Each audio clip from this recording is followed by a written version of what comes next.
I'm going to try to give you the chair the session with you now.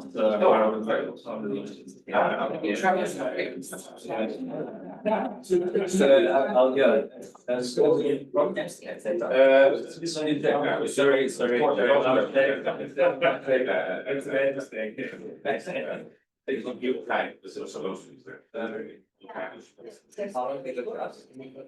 How long do you get?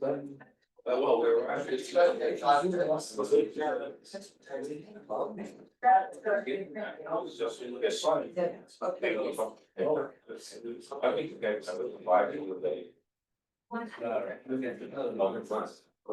Well, it's always nice. It's nice to be here.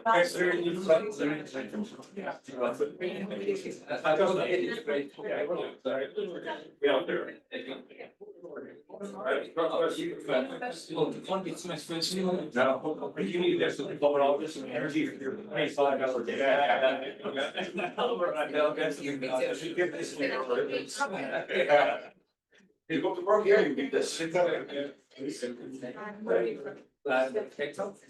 So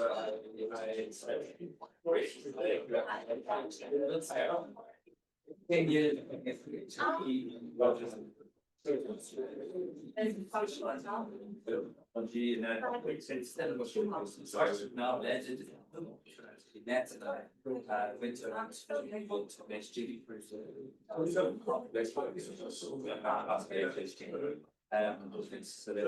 we're writing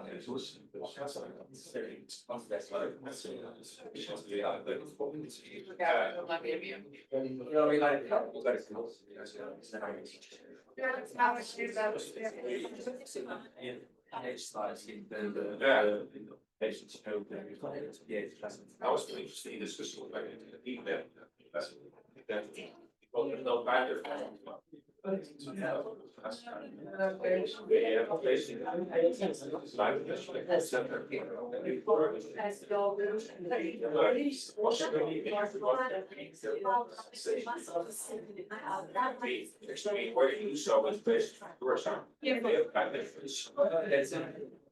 Yeah, it's good. The first I was that's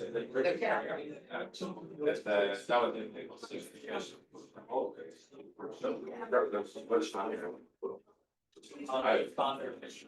I'm going back one of three islands. One of three of us. But everyone shouted about one of the. But we know that they you heard about so we've got founders came out there. So we have the first show there are three invitations. It's we're both in the first hour stage latest one of them is safe invitation for lecture. It's just no, we have been folks I don't know I mean yes. I need to be proof.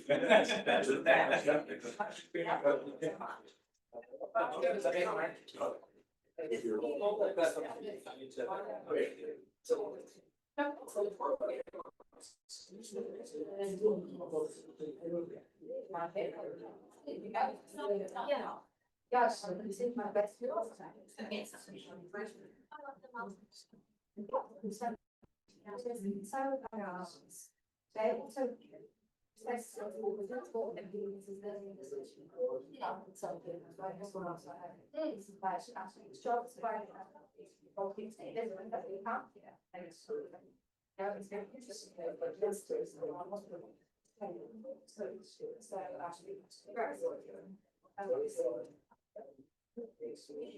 That's exactly what I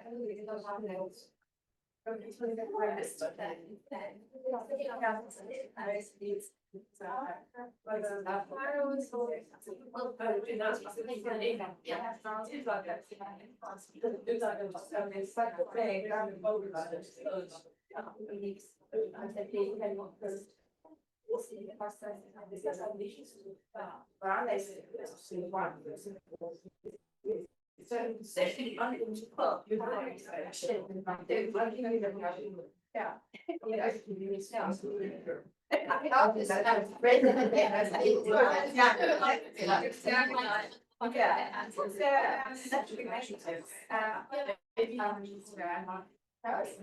yeah, and somehow I was like, okay, I'll do it. Yeah, you just, I'll do it.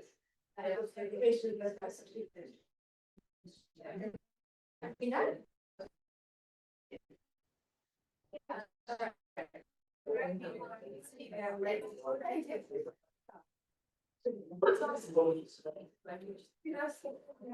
I'm thinking about this and we're going to see where otherwise the case studies. So I just want to know, it's like,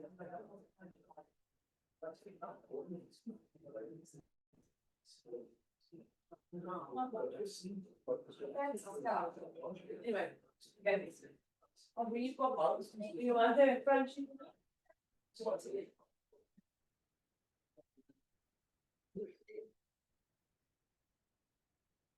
So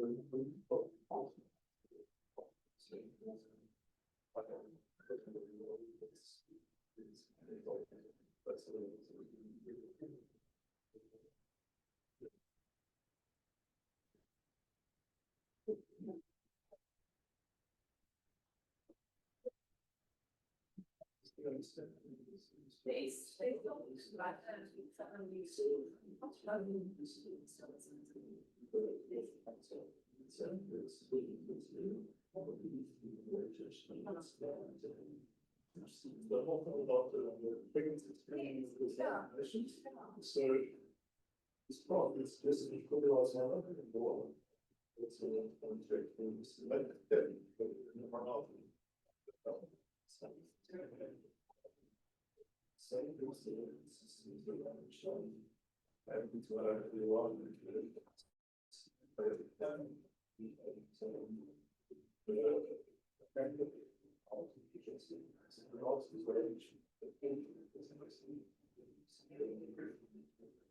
So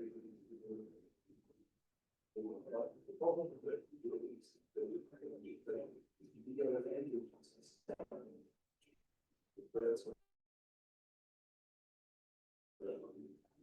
so very famous in this one. Okay.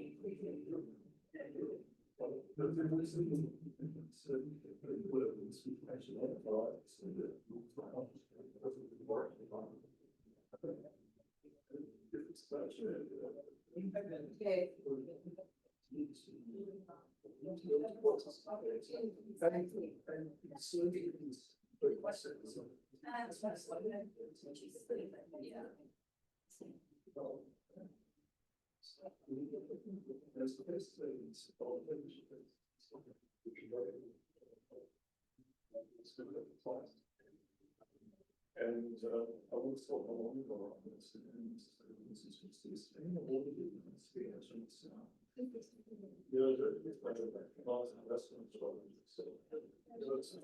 It's so significant.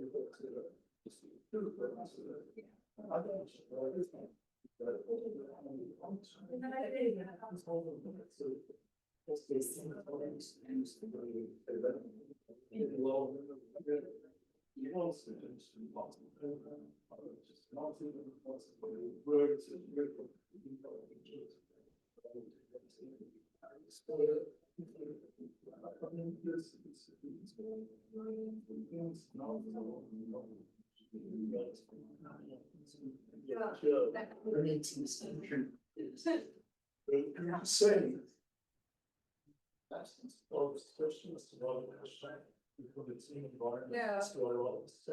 Yeah. And how these communities can help conditions to meet that experience and prepare of the issue. I don't think the problem is there is water boarding. That's what I have. So I like to do it. And even if we don't know, kind of know who to ask. No, it's actually a third evening. Someone else, she's not with us anything. Yeah. Hi, nice to meet you in person. Yeah, yeah. Yeah, she's an island down in the, yeah. Yes. But she was, I was the first one and then it was there and then the other. I'm Nadine. Your name? Yes, I know, yeah. Well, thank you. And if I wasn't too many questions. No, it's amazing. Well, a new pleasure, and I am going to just push you on to them as well, because you've got the ultimate experience to use. Okay, all right, you like that. Yeah, I mean, Jonathan, and then Jonathan come here, you can find me on the website and then whatever. Yeah. I'm based on trying to check that whole Why is it not? If you just respond to that, Yeah, I think someone added. was here, someone said you was. So is it? I don't see. You're supposed to ask, I just wanted to meet you. Okay. Cool. Thanks. I really need to go. You always think about your dad, don't you? My dad. Okay. Alright, no, it's Elizabeth. Elizabeth. Yeah. Yes. Yes. Yeah. But she's not in this age. Oh, it's yeah, quite old. Yeah. No, I'm starting to figure this kind of national. Yeah. Yeah, we had a conversation. Reached out to us. So you were the first one, and she was from the radio. So yes, that's right. Yeah. Yes, I know your name was just yeah. I want to that's amazing. So it's supposed to be a game about this. Yeah. And we probably go for other questions also. And so oh, you get that. I mean, I'm yes, but where do you go then? I go to Cecil Lover and John Oxley. Okay. And I'm gonna do a remote something for Frank. Okay. Yeah, so that's our role in this thing, but the GPC, the hematology, they're coordinating. So that's why they are saying them, I think Oxford is will build on these first. Absolutely. I used to provide time, it's a big problem. I mean, it's an ophthalmologist done. Yeah, so like it's just, it's ridiculous. I mean, cauterization, I know 3 times, I mean, it's just, yeah. They usually do even sexual operation. When I with nurses. Yeah, and people like, what do you do now? Let's do this, then you want to get over in school, we've had you. Then it's done. So that is one of the needs, you know, one of my ideas was that at some stage that I considered to have a private. You're gonna be a private university, capacity. That's all that is. Yeah. And the idea is to have a private. But you can't find amazing anywhere, because when I emailed you, and you literally came back and said, no, this is your private surgery, go and these hematologists, go and, you know, you pick up somebody. Nobody works and gives. Yeah, exactly. And because we work, that is so we I found you to Googling HHT, Canada and America, and then you have a referral on there, and that's how I got directed to that is it. I actually just found like a pamphlet about a patient that had a rain story about being a word about that. Yeah. Yeah. And these words are. That's thank you for having me. Right, but I'm gonna download the recording. Bye.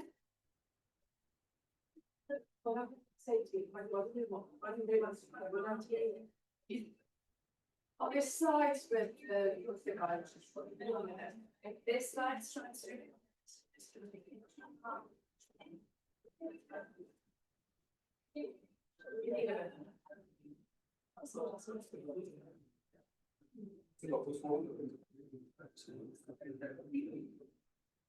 Wasn't that? Probably gonna practice the rest of the now.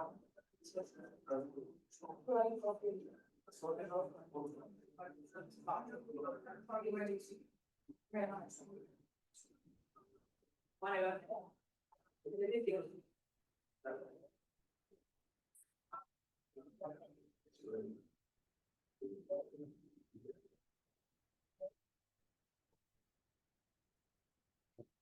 Yeah, you can just.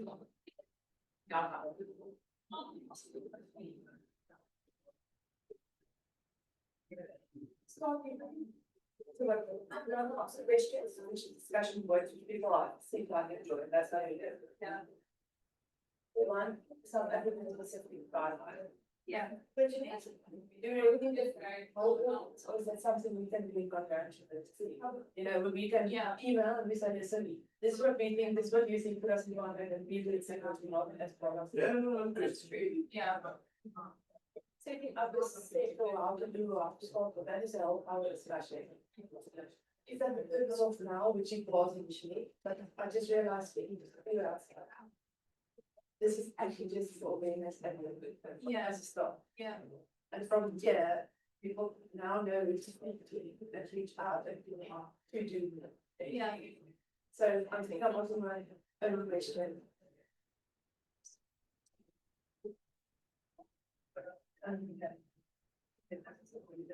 Yes, at least I'm doing something.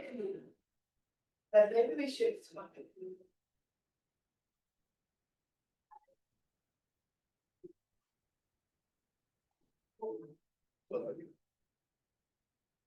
If we do a presentation. Then we go. You know, it's like, and we go straight to the. Yeah. And I'll feel a bit done. Look, if she does a presentation with just everyone of it off there. I think that's a problem. If we don't go with the altitude one, then maybe it's better. See, that's a next one. Yeah, and we're looking for and then a rate. Yeah. At least we know now, we just. Maybe we should say that the parts fields that then you can see which ones. It's a new.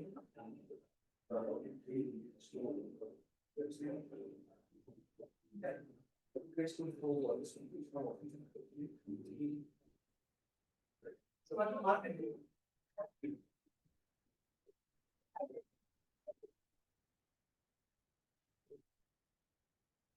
So maybe see the questions. You don't know, maybe sense. Why don't you answer that so far? So I don't think there's a game with the chair now.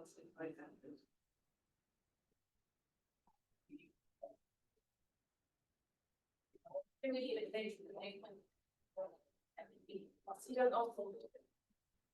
I can answer and all the diets. Like voice machine, otherwise if any guys are going to be faster. Yeah. Sorry, I'm hungry, so I'm making a coffee now.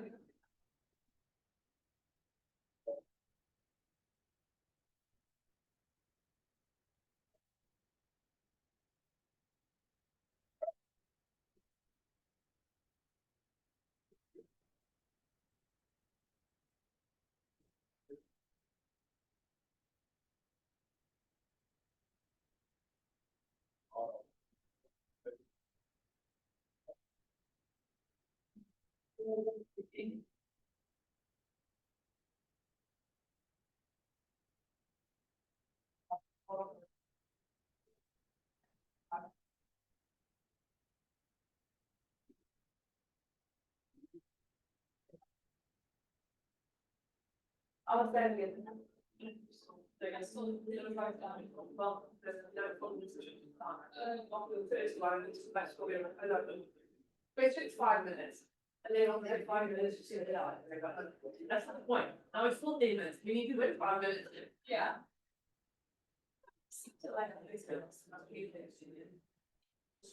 Yeah, yeah, it's nice. There's lots of ones you can take time. But yeah, it's good. And I think schools now use it. Yeah. Yeah. Yeah. People are involved. Yeah. But I think it's something things because on no, I see. Okay, I was involved today, but then I was getting gotten and you know. Okay.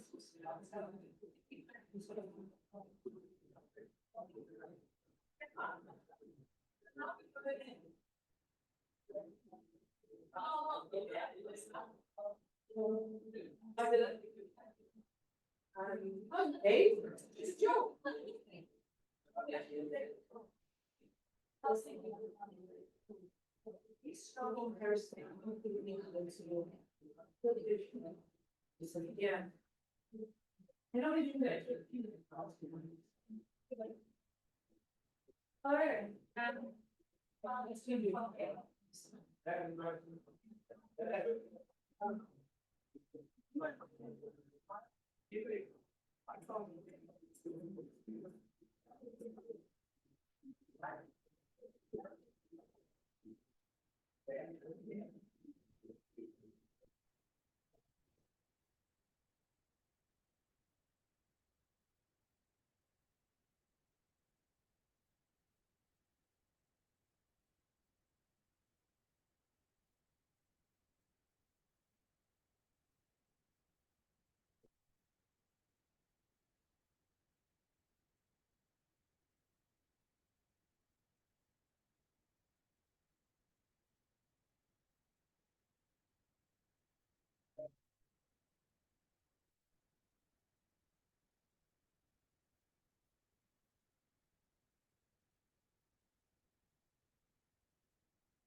Like, you mean that charismatic, but charisma?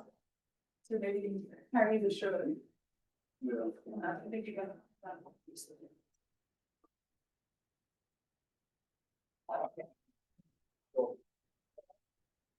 You're probably gonna have a big announcement. Happens. It's not like a big one. But Okay. it's like a. So do we care? But if I don't say anything like next, Yeah. um.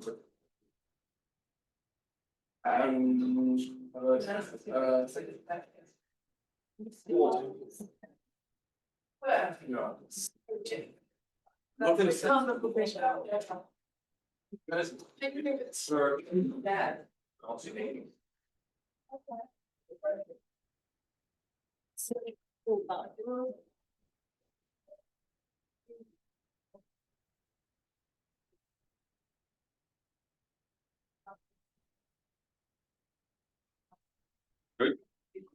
Yeah, they will.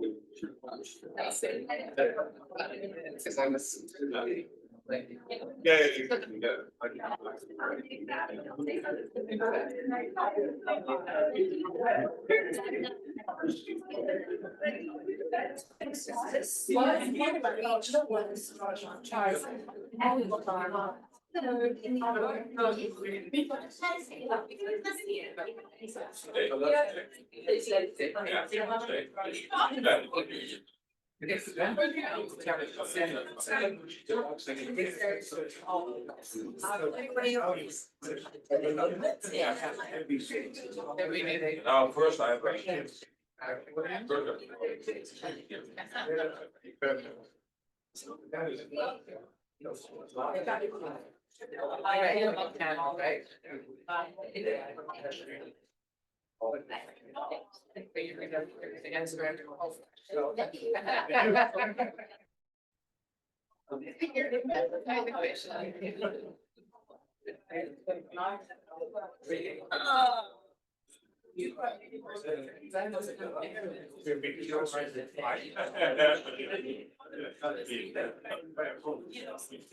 It's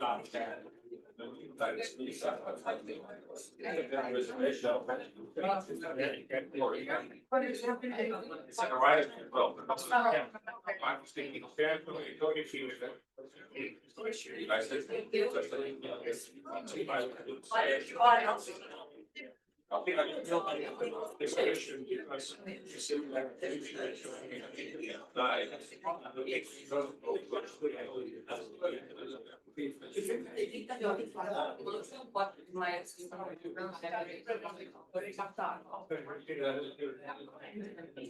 Yeah.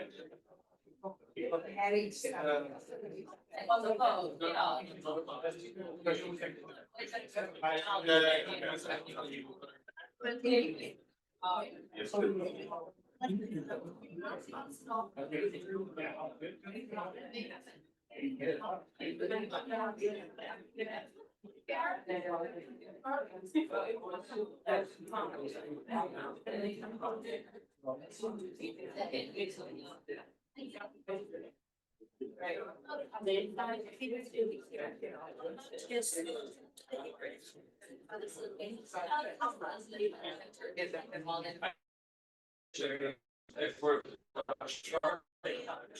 Great. Anyway, but essentially,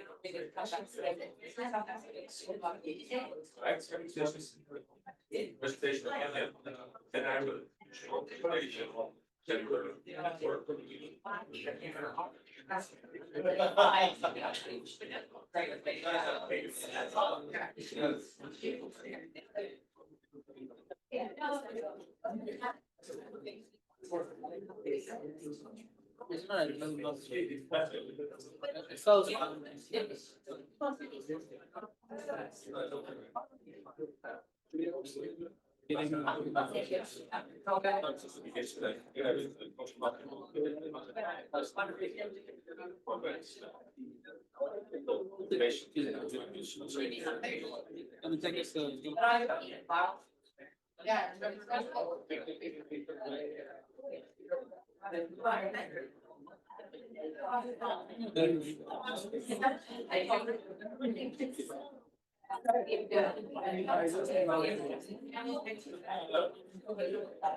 And I think he waited one, I think he said that was his thoughts.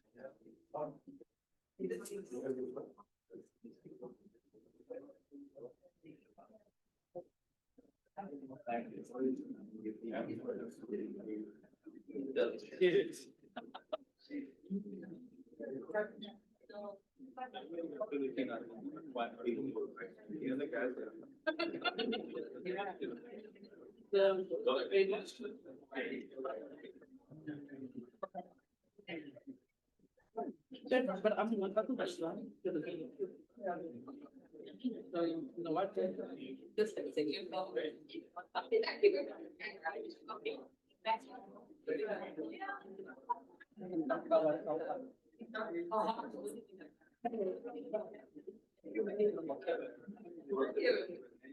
We can start.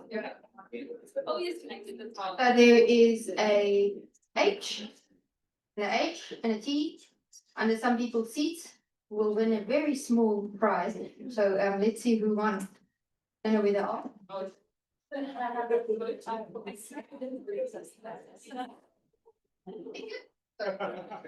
a T. Very corrupt.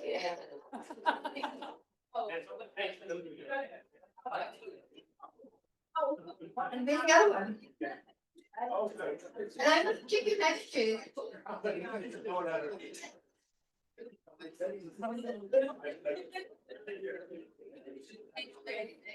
Birdie. I did it.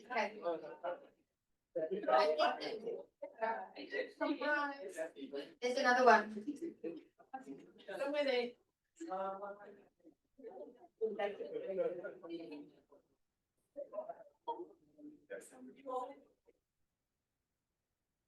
So we can hand that one out post mortem. Okay. So now I'm going to oh, sorry, yeah, the chair here is not Dr. Fatima Pencil, but he is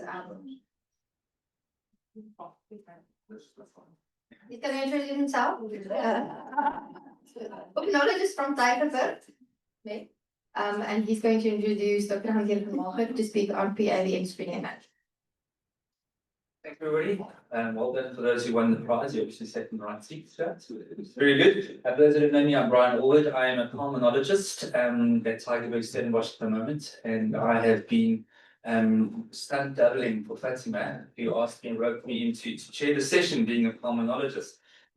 So thank you very much, and well done to the organising committee. I think this is a fantastic initiative. You guys have done an amazing job. So full marks for that. To rags and flags for HHT. It's not doesn't have a high profile in this country yet. But you're doing an amazing job. So full marks for that. So it's with my great honor and pleasure to introduce Dr. Hans-Jürgen Mager. Probably a bit Mager, so yeah. In America, it's a Mager. He's a pulmonologist with a lot of experience in HHT, as you can see from his CV. He has been 25 years in the field. He's also the secretary of the Dutch Association of Pulmonologists, which is not a small feat in and of itself. He's done trials, you can see sentinel trials in HHT. He's had PhDs, organising many events, and most importantly, he's on the advisory board of Cure HHT and is a member of the vascular working group of VASCERN. So, and most importantly, we have three, maybe four things in common, which I just found out. One is that we're both deathly good looking, despite being challenged. That's two. Okay. The other is that we're pulmonologists, and the third is that you both really enjoy mountain bike. So it's going to be an amazing talk. I've just given those facts to us. So we look forward to having this.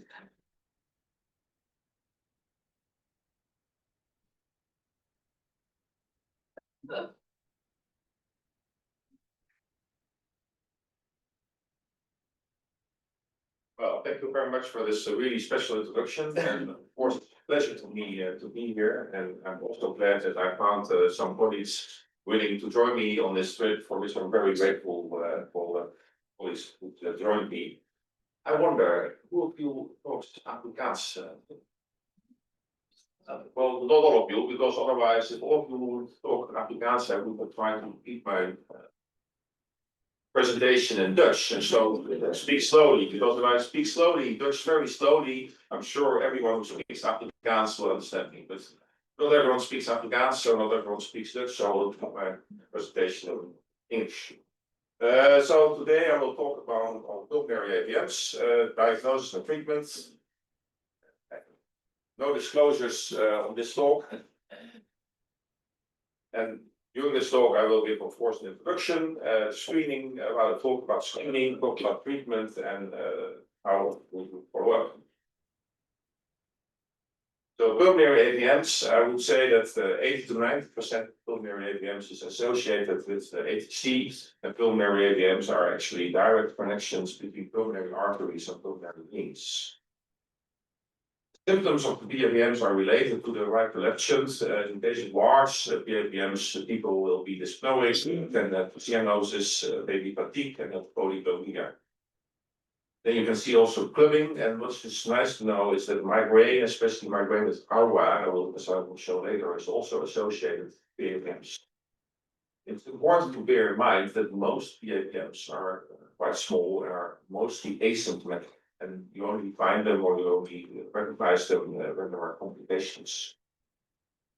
So this is a slide about PAVMs and migraine. If you see, you can see the patients with PAVMs who have a lot more migraine than the patients, the people, and HT patients without PAVMs. It is especially the migraine with aura, which is much increased when people have PAVM. And this is our way to show that especially the people with large shunts, so with large PAVMs, this is really associated with migraine with aura. So when you have an HT patient telling you that he or she has migraine with aura, be alert because it very well be that they have pulmonary edema. Complications of untreated PAVMs, the data are scarce, they're getting scarce because nowadays we all screen for PAVMs and we treat them if necessary. So the data on complications are actually old data, and these are the data of our own group, and the untreated patients, we saw hemolysis in about 2%, pneumothorax in 3% of cases, systemic abscess, mostly brain abscess in 8%, and PR stroke, ischemic stroke, I would say 14%. So this is what you want to prevent by screening and treatment of PAVMs. This is a patient with a quite young patient actually with a brain abscess. So how do we do screening of pulmonary PAVM? Screening starts with transthoracic contrasted echocardiography, TTC. And based on results of the TTC, you can decide to make a CT scan of the thorax. In children, it's maybe it's safe just to do the separation measurement, chest X-ray. You will miss the small PAVMs, but the treatment of small PAVMs can wait until adult age. So this is what the guidelines say. You start with contrast echocardiography. In case of a shunt, you make a CT scan, and the CT scan either will show you pulmonary AVMs that are to be treated, or not PAVMs which are not treatable, or no microscopic PAVMs at all. And then you will advise the patient to use prophylactic antibiotics.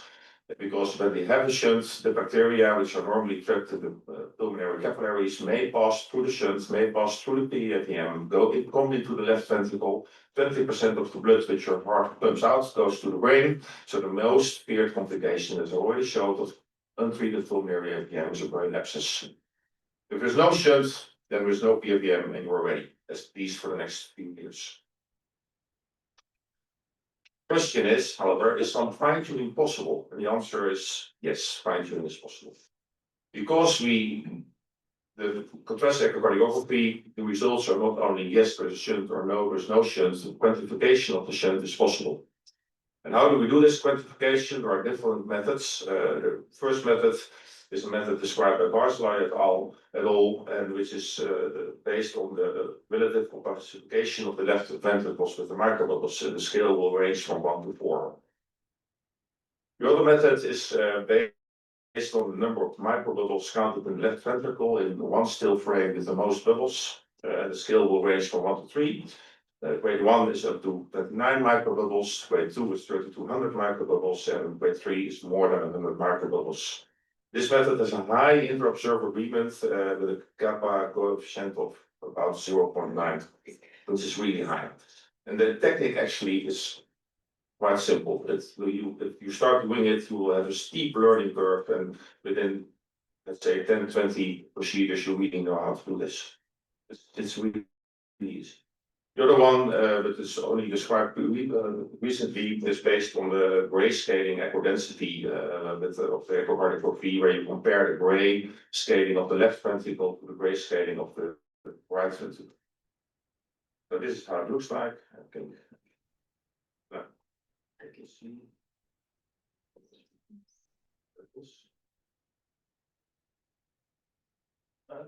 You should have combined it. You keep it in the same temperature.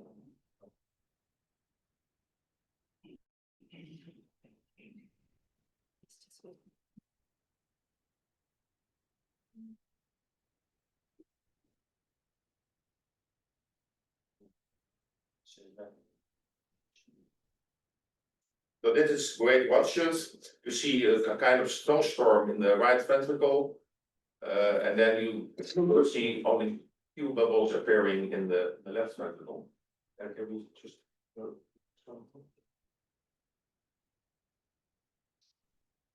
Next one. This is more easy. This is a great pre-shot.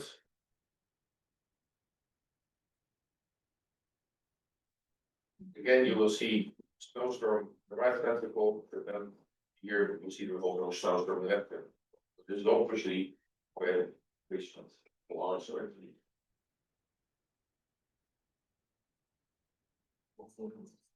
Yeah, thank you.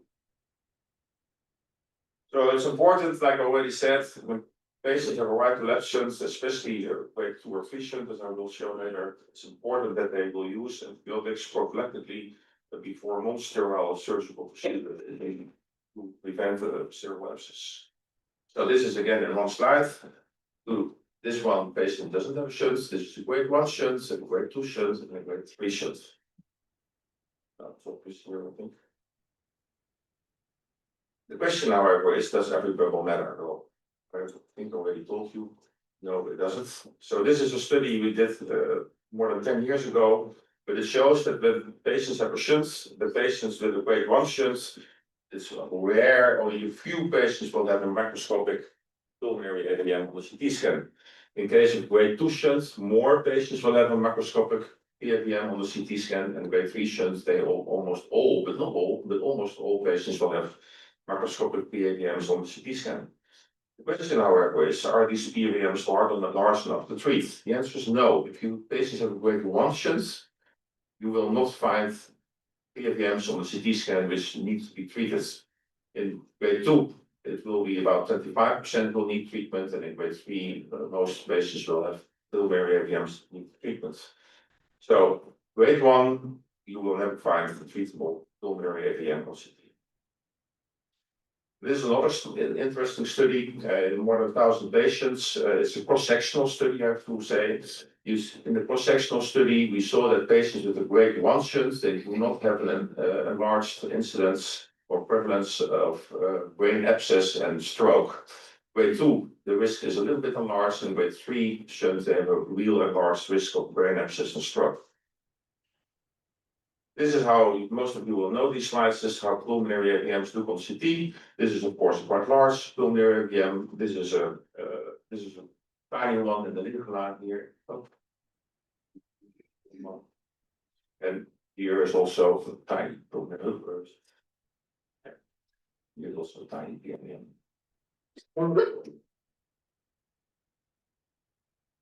So prevalence, the prevalence numbers differ from county to county or region to region. Of course, it also has to do with how many people in your population has been symptomatic, how many didn't, are not symptomatic. So our own data, when patients have HT1, about 60% of them will have pulmonary AVMs on CT scan, and patients have HT2, about 10% will have pulmonary AVMs on CT scan.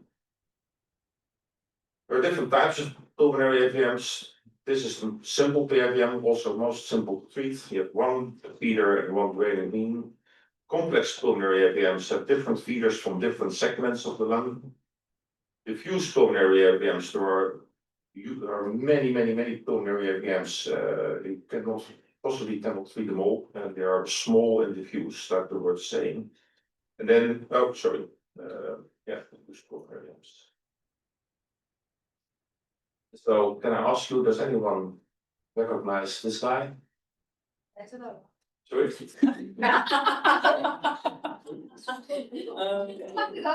is a lot of The place. The place. This guy is the Schiefler. The Schiefler is the villain in the Bond movie Casino Royale. And now and then he has tears of blood, and he says it's an old wound, but I don't believe it. He must have HHT and possibly a telomerase. So how do we treat the pulmonary edema? We treat them by transcatheter embolus therapy. There are different devices available for the embolization. Mostly it's done with either coils or plugs. There are different plugs. And this is kind of mixture of plug and coil. How effective which pulmonary edema should be treated? The old rule is the 3 millimeter rule. Bob White explained us that we only had to treat pulmonary edemas when they were the feeding artery larger than 3 millimeter. I remember we also had Procon, Mark, on this 3 millimeter rule, and I think Mark agreed with me that we should do 2 millimeter. 2 millimeter. Actually, nowadays most clinics will treat pulmonary edemas at the diameter is somewhere larger, somewhere between 2 and 3 millimeter, and of course technically feasible and a shunt way towards 3. How do we embolize? We want to put the embolic device as close to the venous sac as possible, and in case of complex pulmonary edemas, many centers will do also consider embolization of the venous sac as a good option. Otherwise, you have to embolize as many feeding arteries as possible and the venous sac. Generally, it's a very safe procedure. The most common complication is chest pain, pleurisy, which usually occurs 3 to 7 days after embolization and would occur in about 10% of the procedures. Paradoxical embolisms of devices or thrombi or air bubbles causing angina pectoris or stroke are very, very rare. So is cardiac arrhythmia, migraine, or hemoptysis during the procedure also very rare. Does occur, but it's very rare. However, hemoptysis, mostly from systemic arterial perfusion, can occur months or years after embolization, requiring both pulmonary and bronchial systemic bronchial embolization. Hemoptysis, in case of treated pulmonary edemas, can really be a nasty one, which will sometimes require several treatments before it stops. How do we, what do we do when people when women, mostly they are women that are pregnant? Pregnant women who have not been screened or treated should be approached as follows. This is just from the guidelines. In asymptomatic patients, we would advise to do the screening in the treatment in the second trimester. In patients with symptoms, you should do the testing and the diagnosis and the treatment in any gestational age as clinical indicated. But again, if you have time to wait, the pulmonary edema should be treated starting in the second trimester. So this is how a large pulmonary edema looks like. And here you see the feeding artery has been close to the plug. The plug is in between the white dots you see here. You see here 2 white dots, and in between is the plug. This is another example of a pulmonary edema occluded at the plug. And then the second plug is put as well there. So how effective is embolotherapy? The success rates in literature differ a lot. I would say roughly between 70 and 100%, 75 and 100% when you make a follow-up CP after 4 to 8 months. So how is it possible that the rates differ so much? First of all, it has to do with the complexity of pulmonary edemas. Complex PAVMs tend to show more persistent perfusion than single PAVMs, so the number or the percentage of complexity of the pulmonary PAVMs also influences the result of the embolization. And which is also important, the definition of successful embolization differ between centers. Some use more than 70% shrinkage of the venous sac. Others say we only say the embolization has been successful if there is no contrast anymore in the venous sac for draining beans on CT scan, and others again say the venous sac has to be disappeared or reduced to a fiber scarp. So there are different definitions of successful embolization, which also make quite different success rates in the literature. In our clinic, we make a CT scan and also TTC roughly 6 months after the embolotherapy. And then in case when there is persistence of the pulmonary edemas, there might be recanalization, which means perfusion through the coronal nest or the plug. either fusion or persistent perfusion, most often due to collateral branches or accessory feeders. Or you might have diffuse perfusion, multiple small feeders going to the pulmonary AVM from the pulmonary circulation. And then, of course, you can have the perfusion from the systemic circulation, which is mostly bronchial arteries. So this is how it looks like when you have multiple small feeders. Yeah. You can occlude the big vessel, but then you will also occlude large part of normal lung, and that's always to discuss within the multidisciplinary meeting what is the best thing to do. But this is also a very large pulmonary AVM. It was treated 2 feeders, treated with flux. Now, I think it's close, and you see this angiogram. Okay, we're ready. And then the CT scan shows persistence of the pulmonary, of the lymphatic segment of the pulmonary AVM. So a new angiogram was performed, and indeed there was persistent perfusion and additional corals were placed. And so now we're ready. And then we made a CT scan again 6 months later, still there. Then we did a new angiogram, and there was no perfusion anymore from the pulmonary artery. Then we did a systemic artery, bronchial artery angiography, and then we saw perfusion from the pulmonary AVM through branches of the bronchial artery. Now, follow-up after CT scan, after embolization of pulmonary AVM is normally done with CT scan, but you can also use the contrasting cardiography to follow-up after treatment of the PMM. In 2019, it was described by the Pietro et al., and then another presentation at the conference in 2022, that none of the patients with grade 0 or grade 1 should, after embolization, needed monotherapy. This was a relatively small group. But on the same conference, and we already, in the meantime, published it. We had the same study with 339 patients, and we saw that none of the patients with a grade 0 or grade 1 shunt after monotherapy needed repeat monotherapy. So you could consider follow-up after treatment with cardiography, and if the patients then have grade 0 or grade 1 shunts, there's no need for repeat monotherapy. Long-term follow-up. You don't know exactly. You can make a CT scan and see every 3 to 5 years, or maybe even every 3 to 8 years, possibly. After negative screening with small and treatable PRBMs, you might consider repeat screening after 5 years because slow growth of untreated PRBMs may occur. Then it's also safe, we know that when there's no shunt at initial screening, to do longer screening and all this I will show you.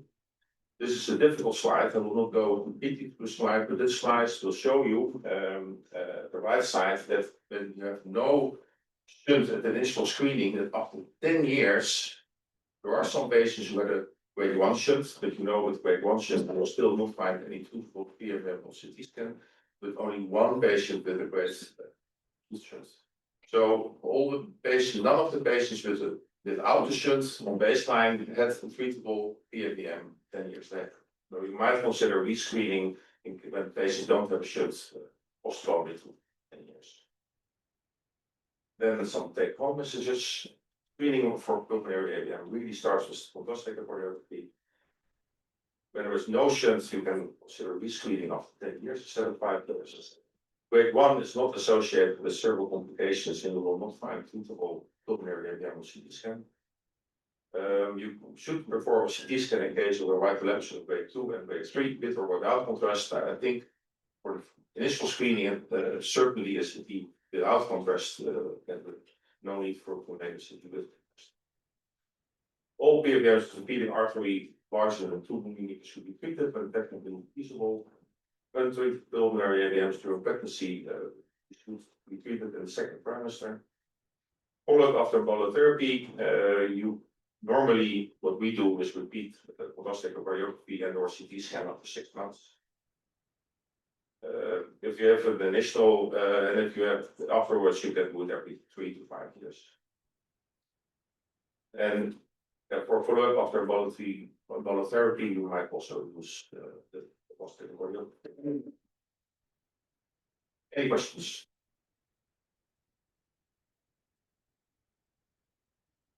That's great. Well, how much time you got for questions? We've got a few minutes, because I'm not just enough for loads of questions. Any questions from the floor? Yeah. The reason why the aura migrants are more subject to this, but it's not your why. The migrant with aura. Why the aura in the HHT? Good question. I don't know why, but we only saw that it's especially the migraine with aura, which is more prevalent in older patients with pulmonary AVMs. Marco, do you know why it's only the aura? No, it's only hypothesized that the filter capacity of Yeah. the lung is destroyed, and then the triggers who cause migraine bypass the lung filter and maybe give special vasoconstriction at the brain vessels. But why those substances may only cause the aura and not the migraine, I don't know. Yeah, that It's more vascular, I guess. Yeah, Vascular. exactly. There are vascular active compounds possibly, but why they only order for the aura and not so much for the migraine, I'm not sure. Any other questions from the floor before I ask some questions? There's a lot of questions on AVMs, but the one topic that you haven't broached is pulmonary hypertension in the setting of HHT, which is a notoriously difficult and quite complicated It is. topic. Want to say a few words on that? How much time do I have? Do I have 1 hour? No, but just kidding. Of course, my talk was about pulmonary AVM, and this pulmonary AVM patients normally will not have pulmonary hypertension. The AVMs will do that. But then again, pulmonary hypertension occurs more often. It's still rare in HHT, but it occurs much more often in HHT than patients, people without HHT. We published a study several years ago, and in this cohort of patients, we found that about 2% of patients had pulmonary hypertension. About half of them had pulmonary arterial hypertension, and 2% with HSC2. And the other half had pulmonary hypertension due to hyperdynamic circulation. And if you go to the patients with the liver AVM, then of course it's a problem. And when these patients have pulmonary hypertension with a relatively normal cardiac output, it will probably be pulmonary arterial hypertension, which will of course treat differently when the pulmonary hypertension is related to the elevated cardiac output. For the audience, if the cardiac output is going up with about 1 liter per minute, we estimate that the mean arterial pressure in the pulmonary artery will increase between 2 and 3, let's say 2.5 millimeter per mercury. So if you think that the pulmonary hypertension is mostly related to hyperdynamic circulation, it's worthwhile to try treatment with bevacizumab. And actually, we have a few patients where we treated with bevacizumab because of pulmonary hypertension and heart failure in hyperdynamic circulation, and they responded very well. But we also have a patient who did not respond or not respond so very well, and then 2 years later she appeared to have a normal cardiac output in the meantime, but then she had a higher pressure, so she probably has the combination of also pulmonary arterial hypertension. So this group is always difficult to manage and really requires for multidisciplinary team to have the thoughts about it, I think. I think it's a very important topic. Nothing you aim to likely in CPH in the HHT patients for sure. It's staying with some of the clinical stuff. One of the analogous conditions to HHT is obviously hepatopulmonary syndrome, where you get the dilation of the peripheral vessels. And one of the classics clinical features, or well described, is this platypnea or orthodeoxia. Do you ever see that in your HHT patients with these big AVMs? Because most of them occur in the bases, don't they? Yeah, exactly. It depends where the PMM is located. So sometimes you have patients who, of course, with pulmonary AVMs located in the upper lobes, and then you won't see it. But if the pulmonary AVMs are predominantly in the basic lung fields, you can consider that when they're standing up, they have a large shunt that when they're sitting in a chair. This is quite a nice one. And another practical thing, which I haven't seen done a lot in this country, is filtering of IVs for patients who've got HHT. I mean, so you've got pulmonary AVMs, where you actually put a filter in any IV that's going through. Do you do that routinely? I know in the States, I know that sometimes they do that quite routinely. What is your thoughts on that? I don't think it's necessary, but you should be very cautious when giving the infusions, etc. You need a lot of air to inject before, even with patients with pulmonary AVMs, you will need a lot of air to inject before they get a symptomatic problem. So you just have to be very careful. And then tell me the rationale for this 2 millimeter thing. So why do we cut off at 2 millimeters? If we know the technicality of being able to do smaller ADM, so 1.5, 1 millimeter. The 2 millimeter rule actually is not a rule because of the side effects, because we didn't present it. No, I did present, of course, the study of cerebral complications in relation to the white blood shunts. So the cerebral complications, including brain abscess, are related to the shunts. Yeah. Whether the vessel is 1 millimeter or whether the vessel is 4 millimeter, it's not important for the bacteria, because the bacteria will only be a few micrometer, or possibly 10 micrometer or something like that. So true. But so the 2 millimeter rule is actually also a rule related to visibility. Yeah, fair enough. From that, because that sounds very anatomic, and your bubble test sounds like a functional thing. More to say, how functional is this? Is there another with your angio perhaps to assess functionality of whatever shunt there is, rather than just this the size, or is the bubble the best way to do that? Is the functionality meaning like what is actually going through despite the size? Like you said, you can have a significant shunt despite it being smaller. So is the bubble test not more of a how significant is your lesion than just looking at the size, or can you do that with another That's a good question, because if you have several pulmonary AVMs, your bubble test of course tell you something about how much blood is going through all these pulmonary AVMs together, not per PAVM. That's true. I always explain the doctors or students who are with me that our bubble test tells us something, that shunt tells us something, how much blood is going through the PAVMs. And the CT scan tells us something about the architecture and the size. But any cardiologists in the room? Okay, great, and I can say what I need to. Well, we have quite a lot of trouble getting echo bubbles done for lots of different reasons, and then we've got a great relationship with our cardiologist, so I'm just joking with him. But what we have found with TEs, for a different reason, and other reasons, we have used VQ scans, where we actually look at the perfusion of the macroaggregates of albumin actually tracking across and ending up in the brain, because they should be 100% filtered by the lung, and they end up in the brain and the kidney. And actually, the nuclear medicine guys can quantitate exactly how much shunt is going through. And we don't do the quantification, we're just purely looking for whether there's a shunt slot. Has this been explored in this concept of HHT? Is it useful? Yeah, certainly. It's a pity that I didn't go off my PhD thesis, because I published a study on it more than 20 years ago.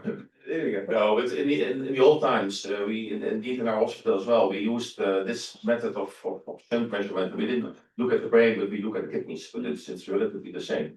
But it's very rough compared to the contrast echocardiography. I mean, contrast echocardiography is much more sensitive, and it's much more easy to do actually. It's less time consuming, it's much cheaper. So if your cardiologists are not so enthusiastic about the contrast echocardiography, I will refer to the slide of Julie, saying if you want to learn to swim, you should just jump into the water. And that's it, because the learning curve will be very steep. So really make your cardiologist enthusiastic to start doing it. And if they have done a few patients, they'll see, oh wow, this is the technique. It's really simple. And I expect that, like in our clinic, the contrast cardiography will be much cheaper than the CT scan, and it's a bit more patient friendly, etc., etc. Well, I could go on for hours, but I think we need to move on to the next topic. But thank you very much for this talk.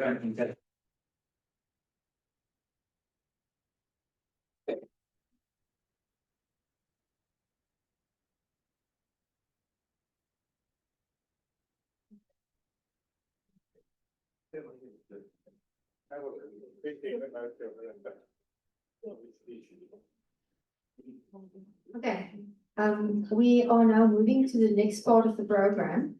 So this is a Q&A and patient case discussion session, which everybody else see that's my good ENT colleague from Bloemfontein is going to chair, and Prof. Michael Post, radiologist.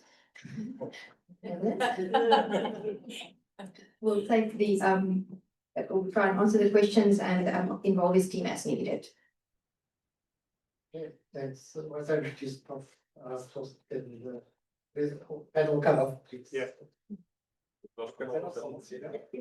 Yeah, so Marco Post is a cardiologist. So Professor in Pulmonary Vascular, which is in Utrecht University. And looked at the leading role in several research collaborations on HHT, and was a long-standing member of QHHT, and has contributed to international HHT guidelines and research in pulmonary hypertension and vascular complications in HHT. Yeah, thank you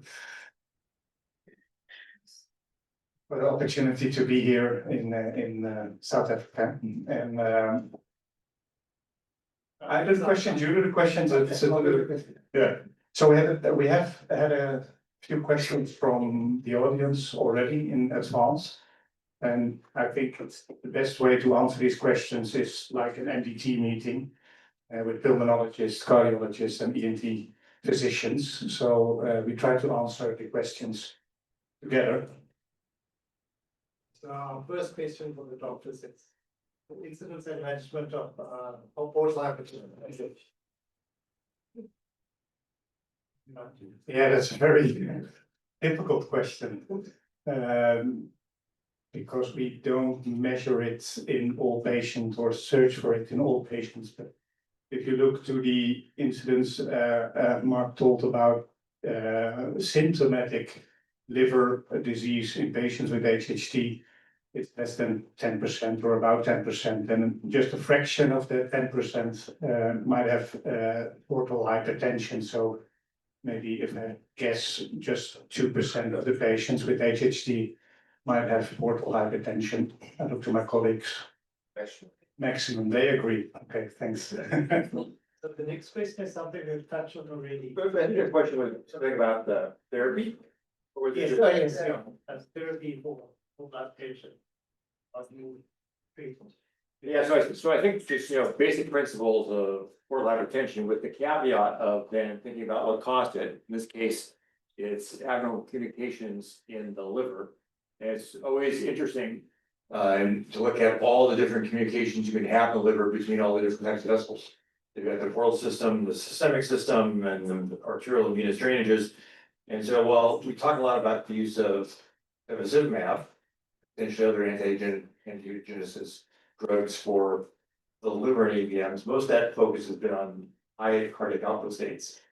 The same principle can be applied to the portal hypertensive states, although if you look at the pathology of the liver, many of those patients will start to have some fibrosis and have a cirrhotic picture, which leads to the portal hypertension. So there have been cases in small series in the literature described people with portal hypertension from hepatic AVMs who got bevacizumab, who had some improvement. But from a pathophysiological standpoint, I'm a little less optimistic that bevacizumab will work. But when we, after first principles of treating portal hypertension with diuretics and potentially some Nadolol and things like that, then how can we can't reverse it, can we prevent it from getting worse potentially by then using bevacizumab? But then we have to deal with fixed fibrosis, which probably won't go away. Although the liver can regenerate. I completely agree with everything Dr. Chestnut said, and I think that some of these patients, when they have refractory symptoms, despite all of our first line approaches and second line approaches, some of these patients, we end up referring for liver transplantation, particularly when they present at a young age and are refractory. These are some of our most challenging patients. I guess one of the things is sometimes these patients will see nodular lesions in the liver. And the question is, what is that? And livers that get ischemic are prone to get other nodular hyperplasia kind of lesions, which then, is it from something else? Is it potentially hepatocellular carcinoma? So it brings up a whole bit of complications. But I've seen a number of patients, and my hepatologists who are much more expert than I have, and pathologists and radiologists have done testing and analysis to suggest that these are probably, regenerative nodules as opposed to fibronodular hyperplasia. And there's some subtle imaging characteristics which I think can distinguish those. The next question is something that's been touched on already. Should genetic screening be done routinely to diagnose HHT? What would the implications of that? Yeah, that's also a difficult question because we heard that it's difficult to get genetic testing in South Africa, especially in university hospitals, I thought, but maybe so. Yeah, in our country, it's part of the diagnosis of HHT. So yeah, is it routinely performed in our hospital? It is. Especially when you know the family mutation, of course, that's quite easy to look to that mutation, if you were aware, and but not in all countries.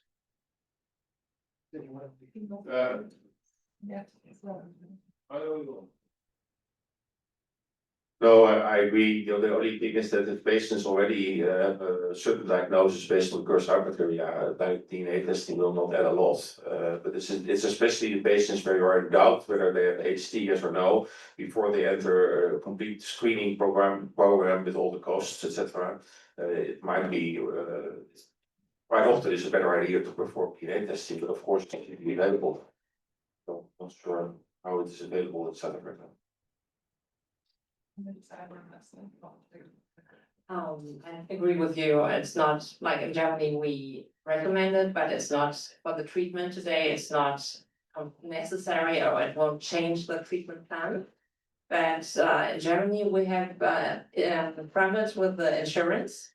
So patients with a positive genetic testing, they have or they can get problems for insuring or making a life insurance or getting privately insured health insurance. And so you have to discuss this also with the patient that he doesn't get any disadvantage of it. Because it's maybe not extremely helpful for the treatment pathway, but maybe he has like a disadvantage in his daily life afterwards. For administrative reasons and The insurance thing is interesting because we published 2 studies and then where we showed that if you screen and if necessary treat HT patients with HT, that their life expectancy is comparable to the family members without HT. And since we published that, I think I write well, maybe 1 or 2 letters every month to insurance companies that there should not be an increased cost of the life insurance insurance fee, which always is agreed on. So it might also help to do the genetic testing and to explain that the screening has been performed. So it's difficult, I think. But if it was available, would you screen all the family members? Normally, the other answer is yes, but in some cases, when you already have a absolute clinical definite diagnosis, it won't add a lot. But if you're a little bit in doubt, we should redo it. Yeah. Just on the screening test, obviously it's very, it can be done, but it's very difficult to get it done here. And so the one situation that I think you've got the clinical phenotype is one thing, but if you interested to hear your comments. If you have a patient who you've got a genetic test, and you can test the extended family for the genetic mutation. Would that help prevent, say, for example, a catastrophic bleed from a cerebral AVM or so testing asymptomatic patients without the phenotype, surely that would be a good rationale for the expanded genetic testing? I mean, that's 100% the rationale. So the idea is that when you diagnose someone with HHT, that their family members have a 50% risk of having HHT. And each person who has HHT has a 50% risk of having an AVM that needs a preventative treatment to prevent stroke and other life-threatening hemorrhage. So that's 100% the reason. So before we had genetic testing available in Canada, we just clinically screened all those people. We were recommending screening all the family members though. So I think I just wanted to add that I think that whether you do genetic testing or not, families should be screened. Family members should be screened. And if you can't rule out HHT with a genetic test, then you have to assume they have HHT until they're over 50. And so you need to screen them for lung and brain AVMs. And that's the way we did it before genetic testing. And it's still a reasonable way to do it in families where we don't know the mutations. I know we spent a lot of time on this question, but it's such an important one, so. From a cost analysis, the genetic testing of an individual, if you're lucky to have a positive, if it's negative, it's not gonna help. But if it's positive, then you can use the directed mutational analysis, which is much less expensive for family members. You save the price of an MRI, the brain, kind of lung screening. And all of a sudden, the cost analysis has been done, and it's cost effective in most healthcare settings to do genetics testing of an index case as family members. Index case by themselves are just me, myself and I, not gonna change me, but. Another question. Just Sorry. add something to their answers. I completely agree with Marie and Mark, and I can add another thing that, like I said, we published 2 papers that life expectancy is about normal when you screen and treat, but when you don't screen and treat, there are several publications that life expectancy is reduced. So that's another reason to make sure you can establish the diagnosis, and if you cannot rule it out, like Marie is saying, consider it as HHT. And then we also should have to add that there is a small percentage of families where you won't find a mutation. But most, I think more than 90% of the families you will find a mutation. I mean, just to comment, I'm from genetics, I'm a genetic counselor.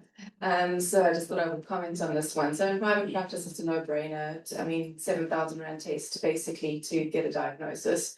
It's not facilitated in South Africa, but we can get it facilitated overseas. In public practice, of course, that we have a lot of the state-based practices, we don't have routine testing available. But that being said, British Care, for example, has actually recently gotten access to international testing. And the NHLS has actually willingly set up testing for first-degree family members once we found the familial mutation. And we're using that specifically in families where there's underage, where there's children, so that we can at least make sure that we look after, do the necessary screening. Obviously, adults and they've got symptoms, we need to think about each case in a cost-effective analysis way. But with children, it's important. So we've motivated from that perspective. I think that's very good development. I just wanted to add from the laboratory side, because I'm a pathologist here, I'm very keen to bring genetic testing to our country for these reasons. I think we can do the cost analysis and exactly what you said. So screening is definitely a role. So instead of sending a small child for MRI and exposing people to radiation with CT and liver, so the imaging itself is very expensive and it takes very long to do. So whereas one genetic test, especially if you know what variant your family has, you don't have to test all the genes. So for screening, I think it will be cost effective if we can do the analysis. We're also thinking of making our own method. Otherwise, we've looked at the cost of getting the panels for NGS. It was just very expensive still, but we can do that math. The problem is we do not have so many patients. So if we had the right number of patients, it might be justified. Now we have so few patients. So that was the one reason. And then just to emphasize what Marie said, so remember the clinical features, the telangiectasia and the epistaxis appears late, but the AVMs could be there and asymptomatic until they're not, and that is why you need to detect them early. And so I think there's definitely a role for clinical management and meeting the Kurosawa criteria. Probably doesn't change it, but for screening purposes, we should be having the test. So did you say 7,000 rand for HHT genetic panel? Yeah, so we do. That's cheaper I can get in the States. Well, we Can I send my samples your way? No, we're doing them in the States. We're doing them through LabCorp and Visa. Really? Yeah. They're charging me like 4 times that much. So. So the next question is quite long. Just to summarize about the waiting time for CT scans and what's an acceptable time frame to wait for a CT scan to screen for these malformations, and should you give prophylaxis while you're waiting for the scan in terms of antibiotics? Yeah. I think there's not one answer, because normally screening means that will do the test in a patient without symptoms. So then you no problem to wait 3 months. Of course, if you have a patient with complaints, whether it be hemoptysis or dyspnea or maybe brain abscess, then of course you don't want to wait 2 to 3 months. You don't want to wait 2 to 3 weeks. You should have you should do it the same day, or for example, or the next day. 100% agree. I agree. Okay, so. And the risks of these are lifetime risks. And so, we have challenges in the state to getting these tests and then getting treatment.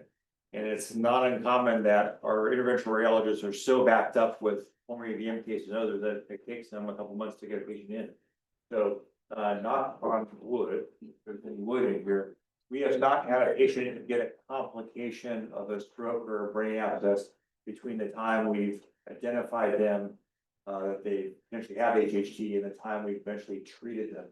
So, I regret that recently we had a young Yeah. woman with a stroke in the waiting time between diagnosis and position.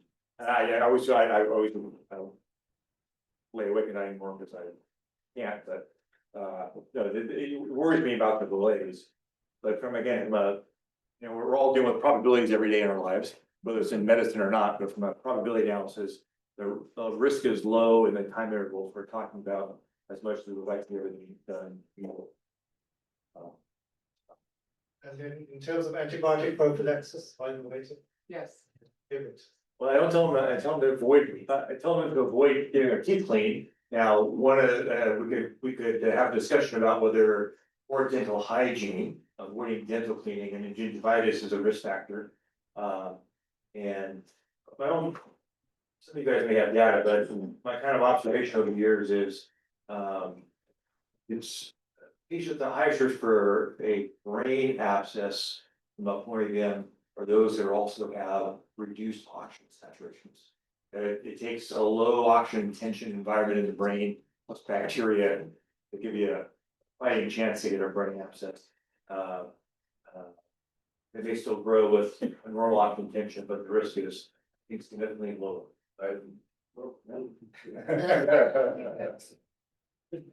I agree and I disagree, because we showed that the larger the shunt, the more risk of getting a complication. So patients with hypoxemia will have a large shunt and are more at risk for complication, absolutely.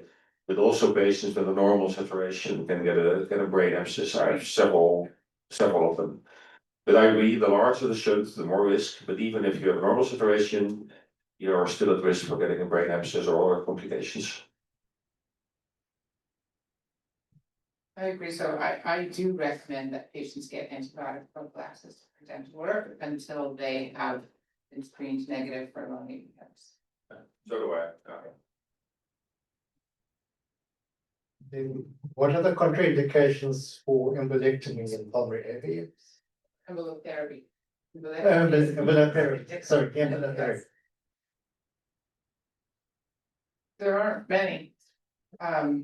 A very high creatinine, like very poor kidney function, very high pulmonary hypertension.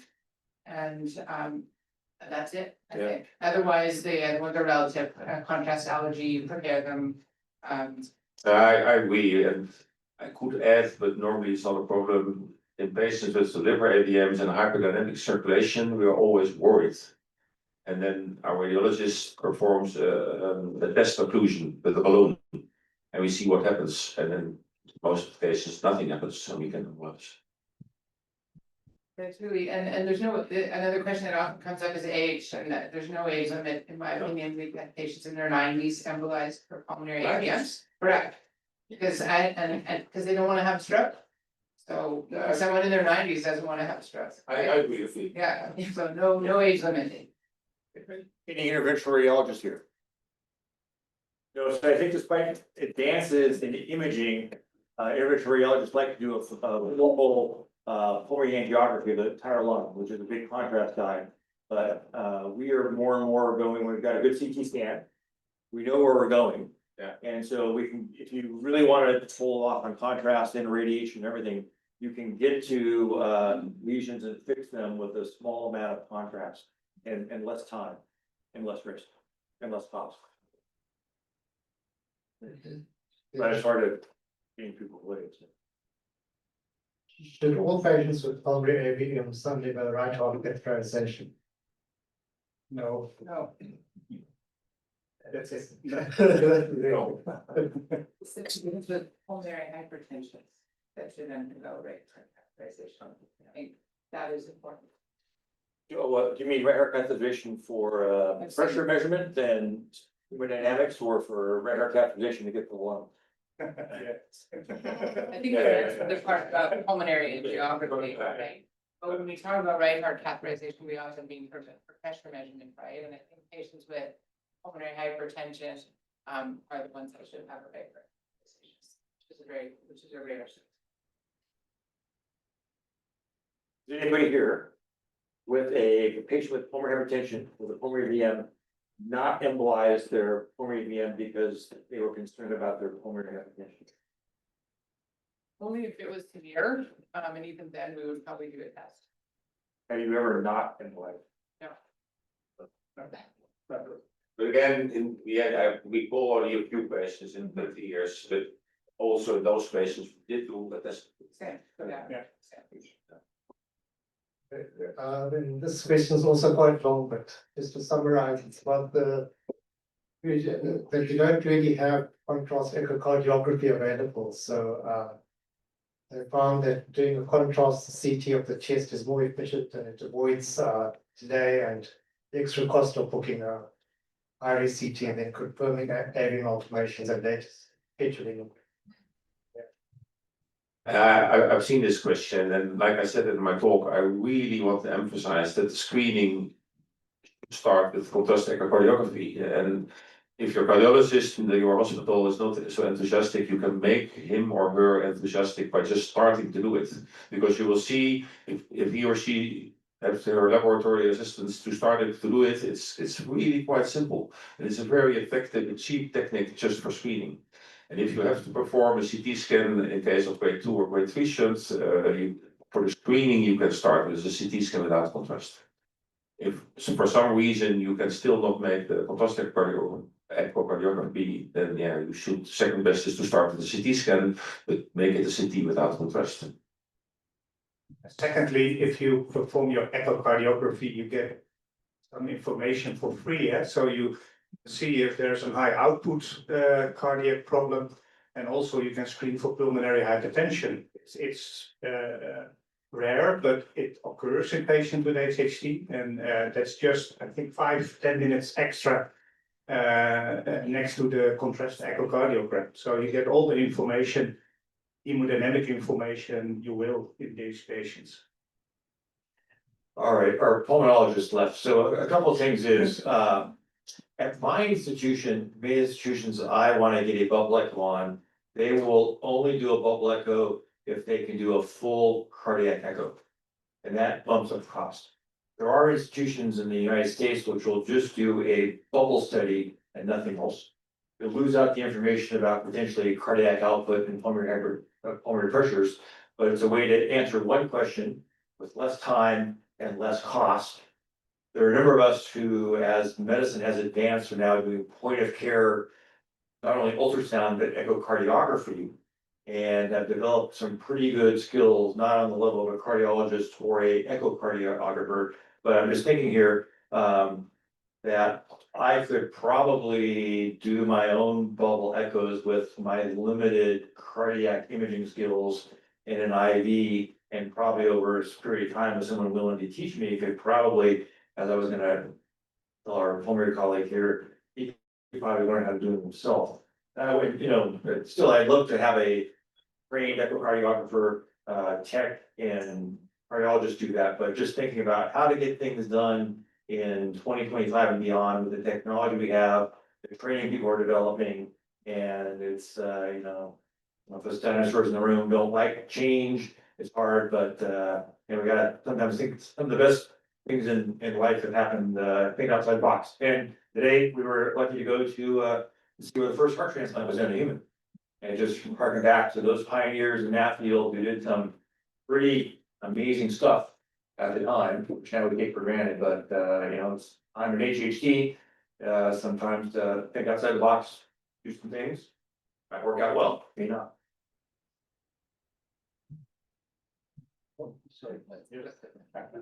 I agree, Mark, and I can add a little, I can add something, sorry.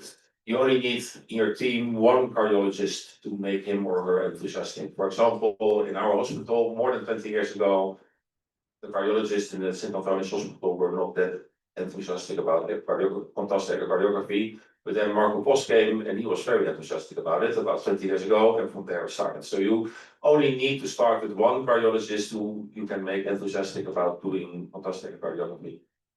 So Marco, how much would I have to pay you to move to Portland, Oregon and work with me?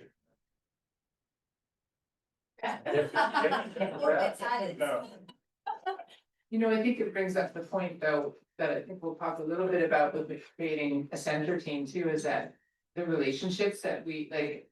To have good HHT care, you have to have relationships, good relationships with a lot of people.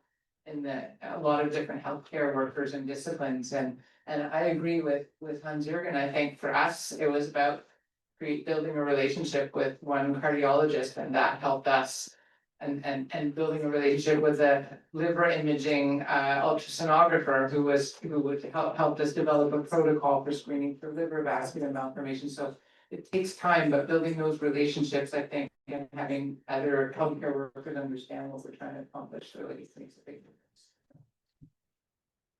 So we'll move on to questions from the patients. So, my importance is to take the tranexamic acid strictly every 8 hours.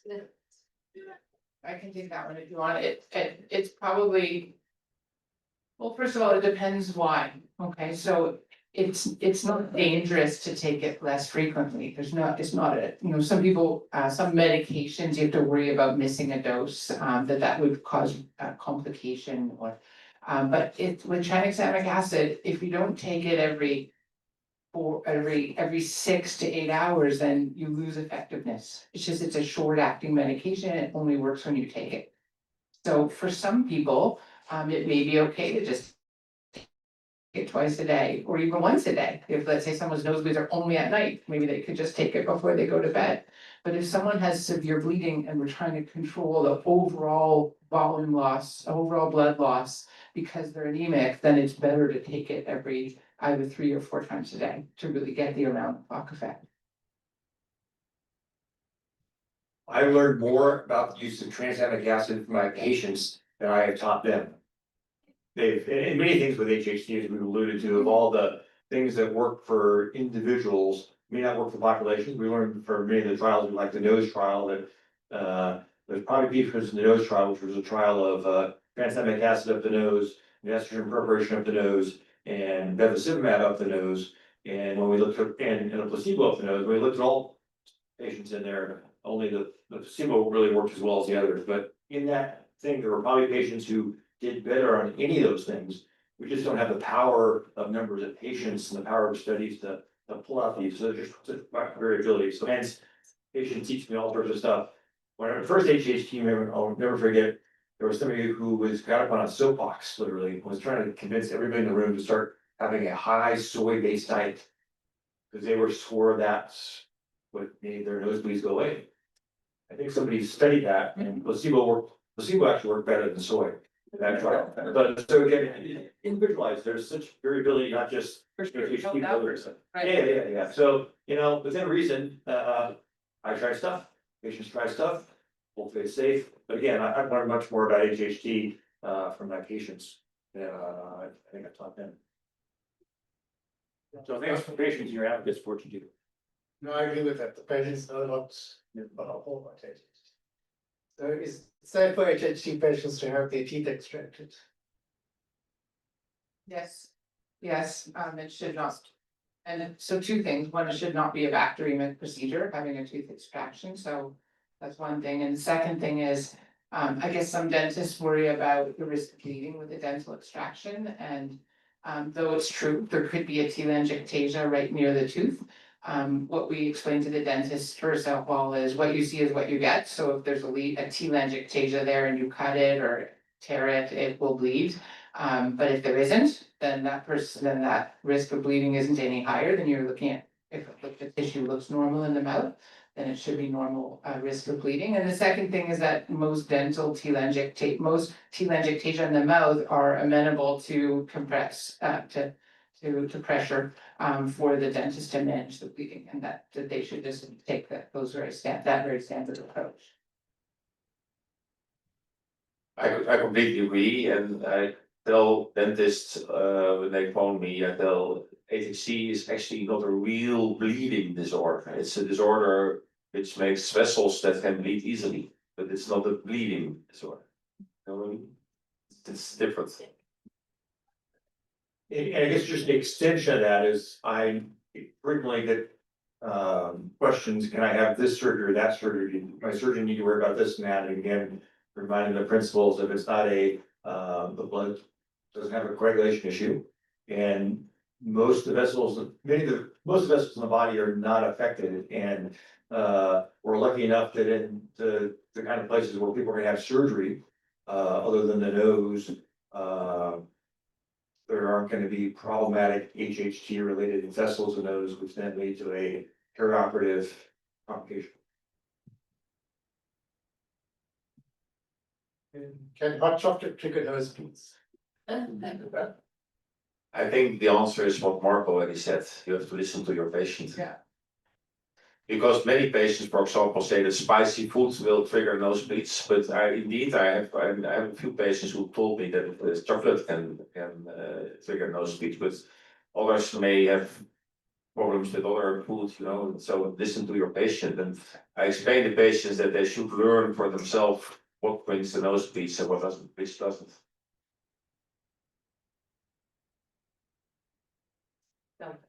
I completely agree, it's really individual and. Yeah, I just wanted to add to that.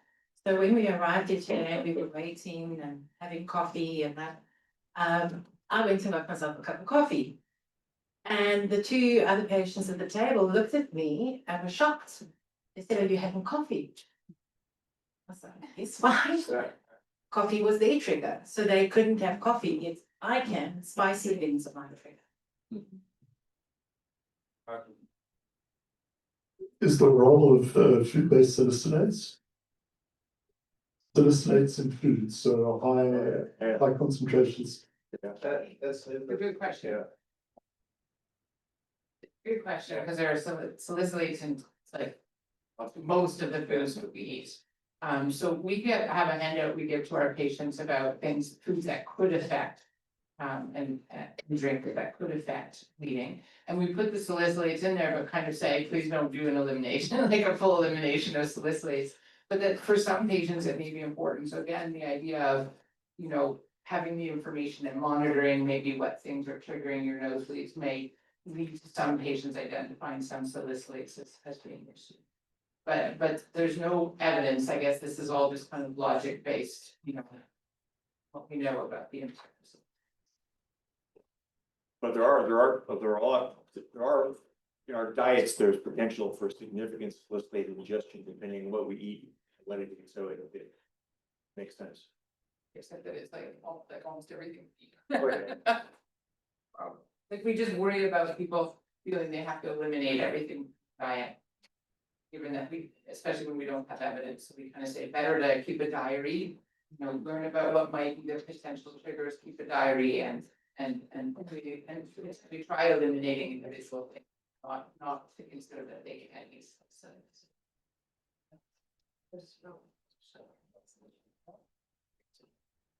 Sorry, I just wanted to make a comment on the hot chocolate.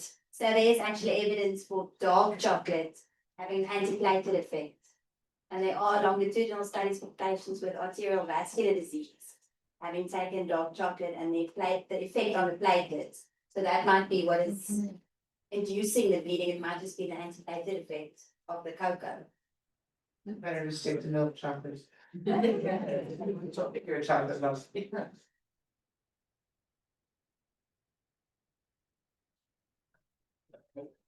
That's a good question about the hair washing. I don't, but it makes sense to me that heating up an area where there's telangiectasia, they make them vasodilated more likely to bleed. So someone who has telangiectasia on the scalp, they, you know, may very well have bleeding triggered by hair washing. I haven't really clinically come across that, but it makes sense to me. So I guess not less hot water and maybe being careful to use very gentle showers. so that there's less irritation. Just to come back to the stats. Oh, there's yeah, no yeah. Ideal will offer with patients. So the stats sensitivity and actually, so the stage 3 diet is very difficult. It is, isn't it? It's, there's very little left. Yeah. So, this question is basically, is there any cure for HHT and can it be fatal? How do you address that with patients? Versus the patient. How do you counsel the patient to this? Again, this is a very difficult question. Yes, it's true that we all know cases of patients who died directly due to HT, serious bleeding or another complication. That's true. Like I said, we also published that the life expectancy is about normal and comparable to the family members without HT. And that has possibly to do with the fact that has been performed studies which show that patients with HHT are less at risk for certain cancers. So indeed, HHT can cause a fatal problem. It's rare, but it mean in the whole group, the life expectancy of treat will be about normal. And that's possibly due to the fact that HT can also protect against certain types of cancer. I think. And we don't have a cure for HHT at this point, but there's been so much progress in terms of, and I alluded to this only really quickly in my talk, but in terms of understanding mechanisms of the disease and the targets for therapy, and some of that there's good reason to hope there will be a cure for HHT or a medication that can either regress AVMs, like rescue them, or even prevent them, because there are some of the preclinical studies on some of the medications coming down the pipeline are showing those kinds of effects in preclinical models, like animal and cellular models. So I think there's a lot of hope that there will be a cure for it. Absolutely. You see, if you look at the development in the recent years, and if you see what's in the pipeline, we have reasons to be very hopeful that HT can be treated much better in the next 5 to 10 years than it could be treated in the last 10 to 20 years.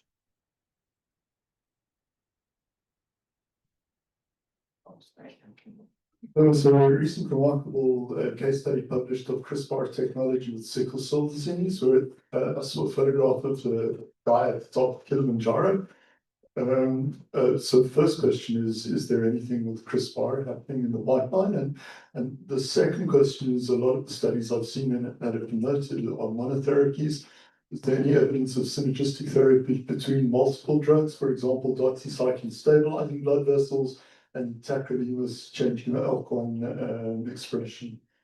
A lot of thinking about it, but no evidence yet. So, I think the idea is that people are looking at testing monotherapies first, and then once there's evidence that they're well tolerated and safe, then considering combined therapies down the road. But I think a lot of people in the HHT world think that combined therapies or cycling therapies may be an eventual approach. And CRISPR? I know, I have heard of some preclinical work related to it, but nothing that we can really speak about this time. Yes. I agree with Marie. Each of us will have personal experience very deep. The combination of drugs works much better than the drug alone. And I have some patients where I give a combination of 2 drugs, and the sum is not 1 + 1 is 2, but the sum is 1 + 1 is 3. I don't know why, but not in all patients. But I have a few patients in which it works like that. So I have a patient, for example, was on tacrolimus for years, and she went from 30 packages of blood to 4 packages of blood every year. The hemoglobin always was between 4 and 5, and it went up to between 6 and 7. And at some point, I decided, you know what? I tried to add tamoxifen. With tamoxifen added, she didn't have any blood transfusion anymore. The hemoglobin levels are steady between 7 and 8. She doesn't know what she's experiencing. She said, I didn't have this in that hemoglobin levels for 20 years. And I have 3 more patients like that. Maybe once I should publish them as a case series, but again, like Marie is saying, it's only few patients, so we're not sure whether it should be good in every patient, but it's worthwhile trying. Patients do not want to go to bevacizumab for whatever reasons, and it's good to just try a combination, why not? So I guess CRISPR, other technologies, and just thinking about my experience in HHT since the mid-90s. It's not unique to HHT, but advocacy. Someone being a thorn in somebody's side, somebody saying we're gonna get this done. Someone finding a investigator who you can convince this is a priority for them. And it's gonna do CRISPR for you, as opposed to everybody else who's lined up for them. So, you know, I've seen it done in the States, I've seen it done elsewhere in the world. I think we've come a long ways. We've given hope to people. We've changed their lives. We've improved their quality of life. We haven't cured it yet, but we have got potential to. So maybe somebody in this room knows somebody or meets somebody or has some influence over somebody who can kind of stimulate them to get it done. Because we can make inroads into HHT. It's just going to be the right setting. Cure HHT has been working really hard for a long time. If you look at the number of people that are affected in health impact, we should be getting more press for it. We don't have somebody who's famous who had a kid with CF. Now there's about the Bob Newhart show had HHT and had nosebleeds, but didn't want to tell anybody. I don't know if fact or fiction, shouldn't have said that, but you know, it's many other diseases and things in the world of somebody been the right time, right place, or got some influence, got something happen. So we're just, you know, somebody in this room or somebody they know may be the person that's gonna help get us to the next level. So think about it, take advantage of your contacts, resources, whatever. You know, South Africa's done some great things. Maybe you guys can change the role for HHT that the rest of us haven't been able to. Are there any updates on the universities in HHT?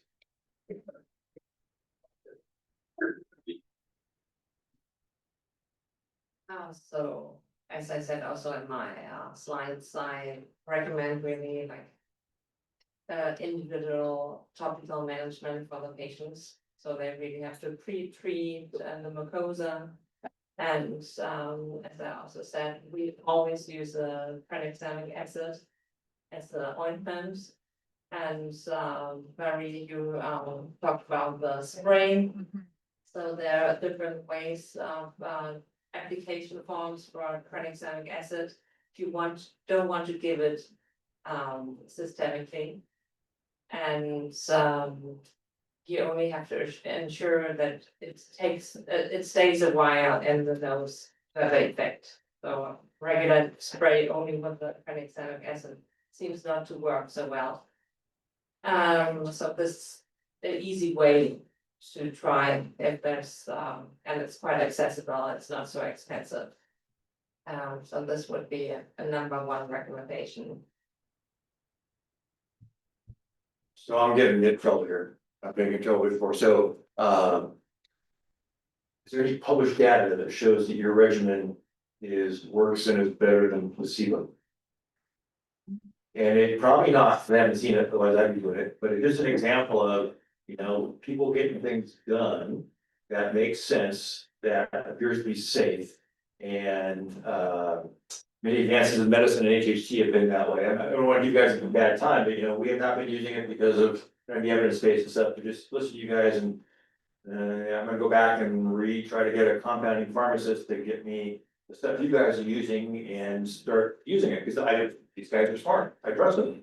They do good work. They don't do crazy stuff like we've got West in the US. So give it a shot. Yeah, I'm a trained clinical epidemiologist, which means that in my training, everything was about evidence, right? But in rare disease, we often have to, function without evidence. And I'm prepared to do that when it's low risk and patients understand that we're dealing with something that isn't published, but that is low risk, and that we're gonna reassess, and I have a friend once, or a colleague once, who called it evidence-based practice. So I think in rare disease, we do have to practice evidence-based medicine, and in the guidelines, we use the best evidence that we had. But we also included expert experience and practice-based evidence into our approach. And I think that's what I try to do every day too, is sort of, these are the things I have evidence for, but then there's some other things that are low risk. I don't have a lot of evidence, but they might help, and some patients would prefer, if they have milder nosebleeds, to start with those kind of solutions, so that's kind of my thinking about it. I agree with you, and I know there's some, like, little studies that show, they show that the tranexamic acid can penetrate into the vessels. But from my daily experience, I really see, like, even in the OR, we don't only use it for nosebleeds. We also use it widely after tonsillectomy bleeding and other bleedings. We had a shortage of tranexamic acid when the Ukraine war broke out because they used it on the front line. So I'm really sure that it works, and I see it every day also in the OR when you just put some of the liquids on a bleeding and you wait for 1 or 2 minutes, there it has an imminent effect of it. So I would be eager to show this somewhere because it really works out, and I think not only it's nothing. If I can just add, so when my nosebleeds started getting progressively worse, I was taking the tranexamic orally, and then what they suggested is that I crush it up, mix it with some Optilube, and put it directly onto the vein. So for the smaller bleeds, that absolutely it did help. I can absolutely agree with that. Once the bleeds got progressively worse, obviously it wasn't strong enough. But I did have to warn my husband that the powdery scene is. You know, one of the things with topical tranexamic acid is that we recommend it, and I'm not sure which way you were using it, but we recommend people use it when they're not bleeding. Yes, that as well. Because it doesn't work as well when you're hard Yes. bleeding. So I was using it regularly like that. Right. And then when the excessive bleed, I would put it directly. I had a patient, it's only an N of 1, but the sprays weren't working. I thought it was a contact thing. Mix an ampule in with 200 mils of saline and do a saline flush, and she doesn't bleed anymore. So again, it's an N of 1, but it's working. And sometimes we have to come up with different solutions, even in terms of compounding that work for different people, you know, so I think we have to be a bit creative sometimes to find the solution that works. And our final question is, can you recommend treatment for facial and lip ejectasia for cosmetic reasons?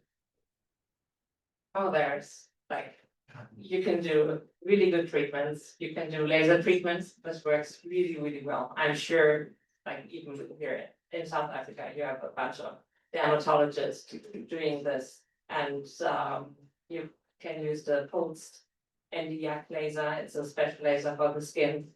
It works really well, and it will also work for the changer of the face and the lips.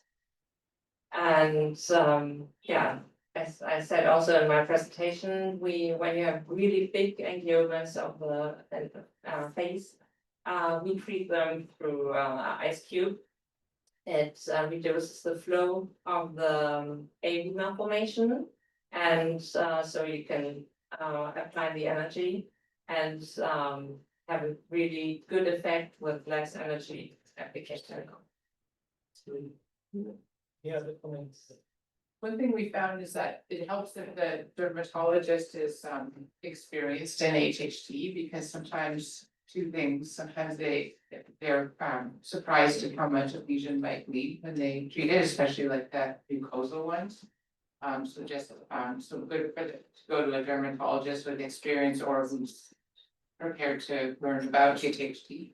And secondly, I think just in terms of success in choosing the right laser, the experience matters, you know, so trying to at least form a relationship with a dermatologist who can provide those services in an experienced way. I'd like to thank the panel for the sites. Thank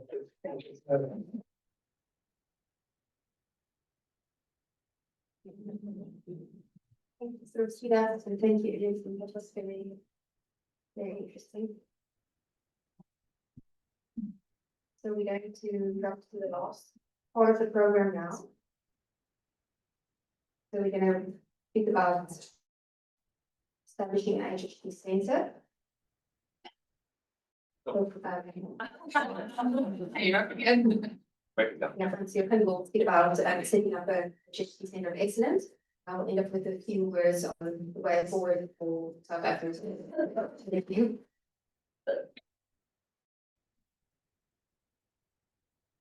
Okay, thank you. So I was asked to start with an introduction for this session to talk about what you need. Okay, to talk what you need about for creating an HT center and for creating a network.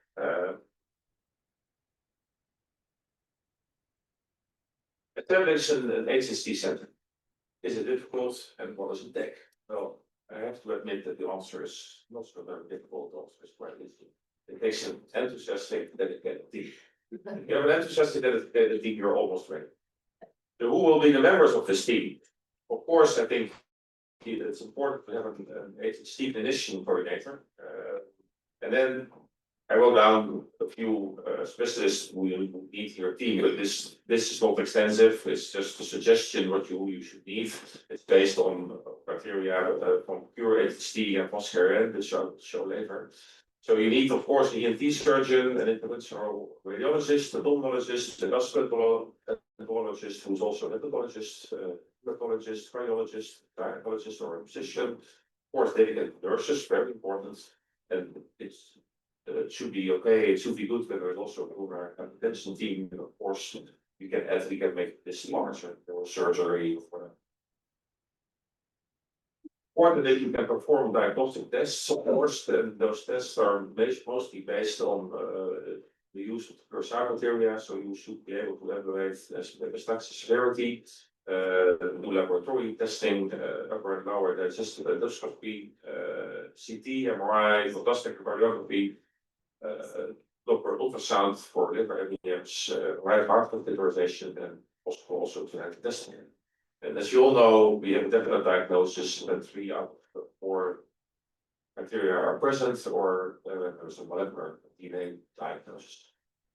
Key treatments are, of course, treatments of the nose, then medical treatments such as tranexamic acid, but also the estrogenic treatment like tamoxifen or alpha-angiogenic treatment like bevacizumab.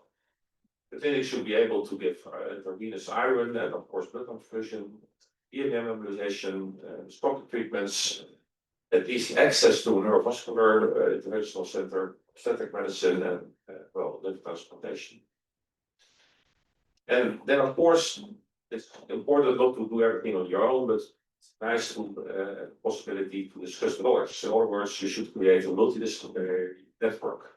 It's for sharing and improving knowledge, but also for case discussions, collaboration, and not only collaboration for medical care, but also collaboration in research. And again, in this network, it's very important that the patient association is involved.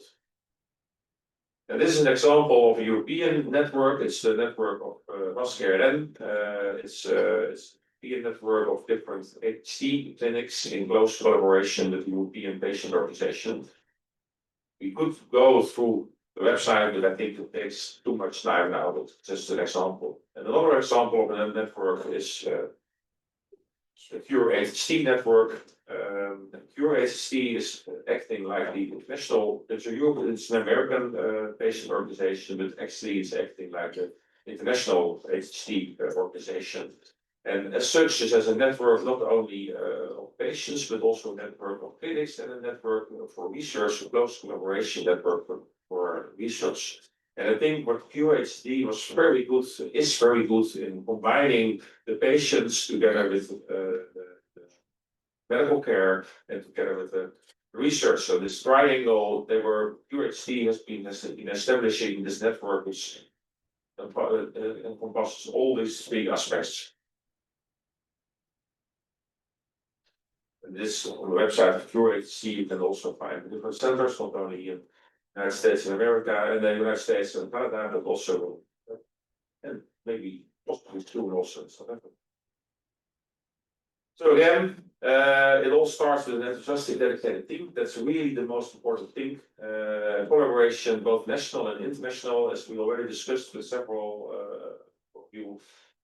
With the Netherlands, there's not a time difference, which makes it very easy to do video conferencing for case discussions. You can easily join the case discussion of the St. Antonius, the multidisciplinary meeting in the St. Antonius Hospital. We either have on Wednesday or Tuesday day. On Wednesday is more the vascular problems. On the Wednesday is more the pulmonary hypertension problems, and on Thursday it's the vascular problems. It's quite easy to go to share to your patients, to discuss your patients with video conferencing. We already do it with, for example, Curaçao. Part for the collaboration, it's important, I think, to realize you should not, it's not necessary to have it all at once. You should just build it step for step. It starts with enthusiastic people and make more people enthusiastic. So step for step, you can start building your own clinical expertise center, and step for step, you can build your collaboration, national and international. And of course, within this all, we should consider what's feasible in South Africa. And then I think in South Africa, not feasible, but you just have to do it step by step. And I think this was meant as a start of a discussion. People better about how to create the network, how to create the expertise centers.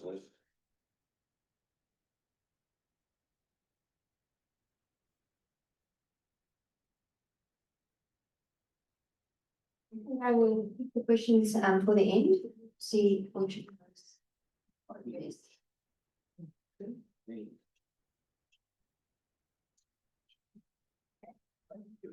So I was asked to say a few words on, or actually just lead a discussion perhaps from the audience. What's the way forward for us there? So what's excellence in HHT centers? So where are we coming from? I think it's important to say where are we coming from and where we're going. The first South African case was reported in Pretoria in 1953. That is about 67 years after in described further as HHT involved. And ever since then, there's only been single case reports of HHT in Africa, so it was completely under-recognized.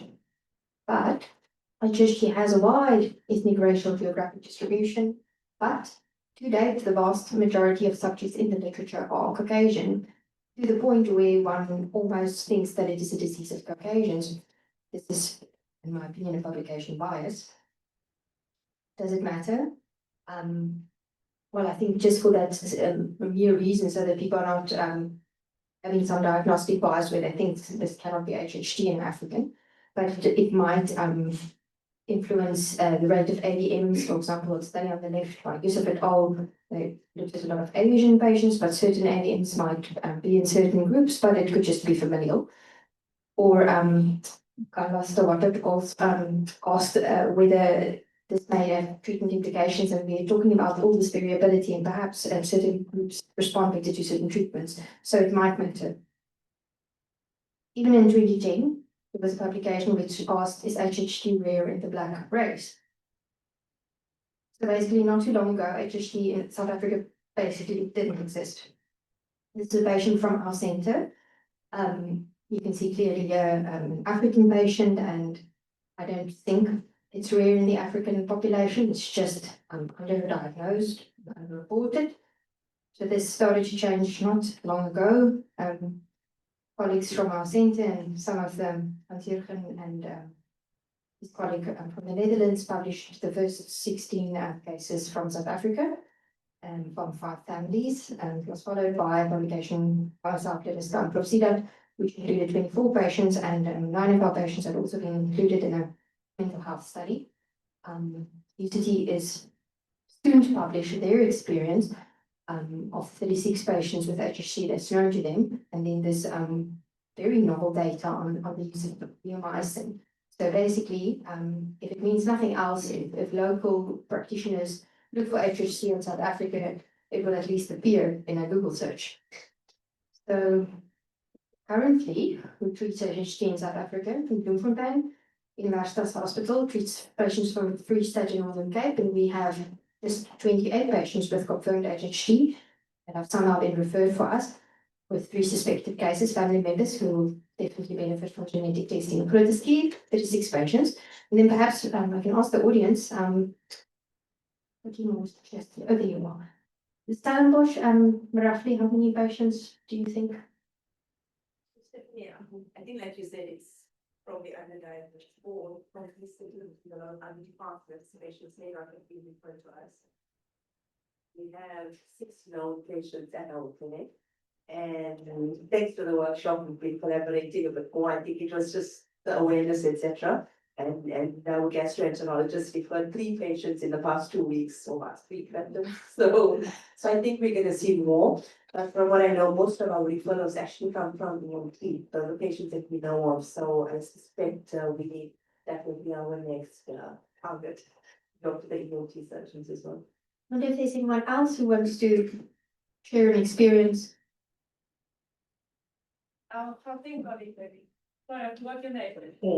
Oh, yes. Maybe you Are can you, say. are you in I've got a selection bias because it's my extended family. But I've been looking after this is my family and then 3 others around the country remotely. And are they on private practice? Yeah. Or, oh, so that's very good. Andrew McDonald, I asked earlier about private, there was 2 patients that he had, yes. Yes, Jasmine, where are you? Jasmine Smith, yeah. Sorry. So, I'm from Albert Lutuli Hospital, we're central hospital in KZN. So I think there might be some bias. We've seen just in a referral within our hospital the time that I've been there. About 3 patients. One patient had a pulmonary avium, unfortunately passed away. And we have a boy, and all of these are African patients. Yeah. One with GI, referred to us from GI, and there's another patient. But KZN is a vast province, and perhaps people are not considering it, and we are not getting referrals, and we are not the only hematology center, because the tertiary center down the road also has a hematology unit. So I'm not certain what the numbers are there. So yeah, I think it's underdiagnosed. All the patients I've seen are African patients. Yes. I'm sorry, How old? What age? With nosebleeds? She actually did out to one prevent. Okay, so there's a new family. Yeah, so what you can see here is that clearly we are the same patients, and my opinion is that we should all communicate and work together and actively make everyone aware and find these patients. So basically, we are coming from a blank canvas that we can now fill how we think fits, what's on the horizon, and which gaps do we need to bridge. So this is actually for the last prize of the day, to make the point. If HHT occurs in 1 in 5,000 patients, 1 in 10,000, in South Africa is 64 million people, theoretically, how many patients should we be seeing? If anyone can do that maths for bar 1. Okay, well, anyway, I'm excited to put it in ChatGPT. If the answer, so theoretically, we should be seeing 6,400 patients, and as they've said, somebody said before that not all patients have severe HHT, so it could be very mild, but theoretically that could be the number. So we don't even have 100. So we need to increase our awareness and diagnosis, and you can't diagnose something you've never heard of.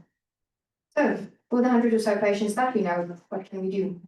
We increase our efforts to involve a multidisciplinary team and talk to each other. Optimize screening for AVMs with the resources we have available. Optimize the management with what we have available. Focusing on epistaxis with treatments that we have. Continue optimizing any deficiency. Do we have all the members of the team? I would argue, yes, we do at tertiary centers, so that's not a problem. Do we have all the diagnostic tests?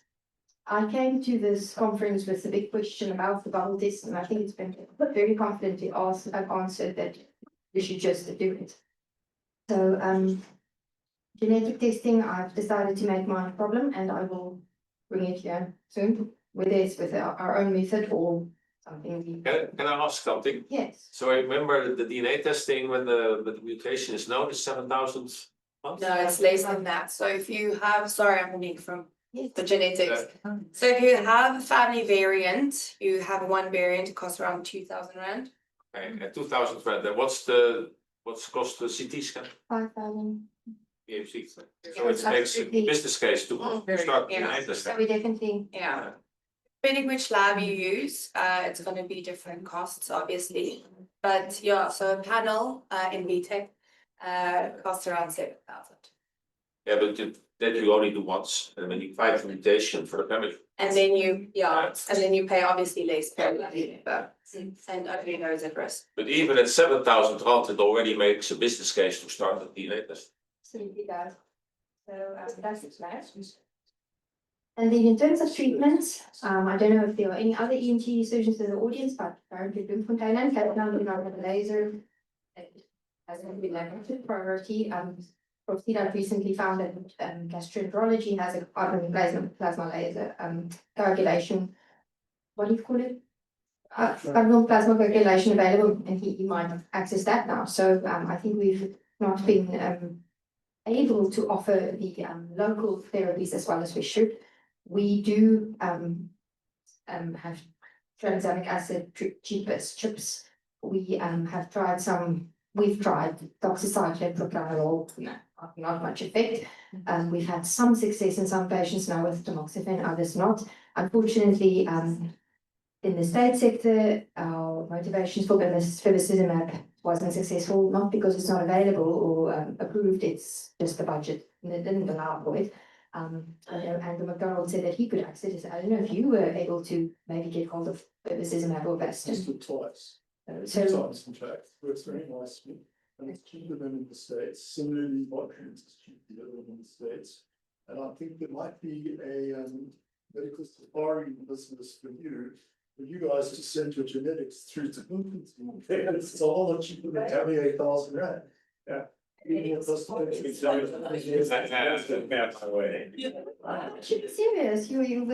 But you do have anti-angiogenic treatment. So we have it available, it's just not. no, because you will have available itraconazole. At the council, come get it. Or itraconazole is old and cheap. Should try Of course, it's not as strong as bevacizumab, but itraconazole also has anti-TGF properties. I mean, the study with it, it's not the wonder drug, it's not the drug which cures everyone, but it helps. In quite a lot of patients, it helps more than the placebo, more than you would expect with placebo. And I have basis, but again, that's not published, that's only experience, where the combination of, for example, tamoxifen and itraconazole works relatively good. It really improves patients, and both tamoxifen and itraconazole are quite cheap and easy to try in the patient. Okay. What was the mechanism in the smoking trial where they found that smoking decreased bleeding? That's a horrible thing to talk about, but it's true. Yeah, but that's because smoking causes Vasoconstriction. yeah, vasoconstriction. It's like Crohn's disease where it makes it, is it Crohn's which gets better, where they still do not recommend that you start smoking, it's not good. So you are right, we advise all patients start smoking. Yeah,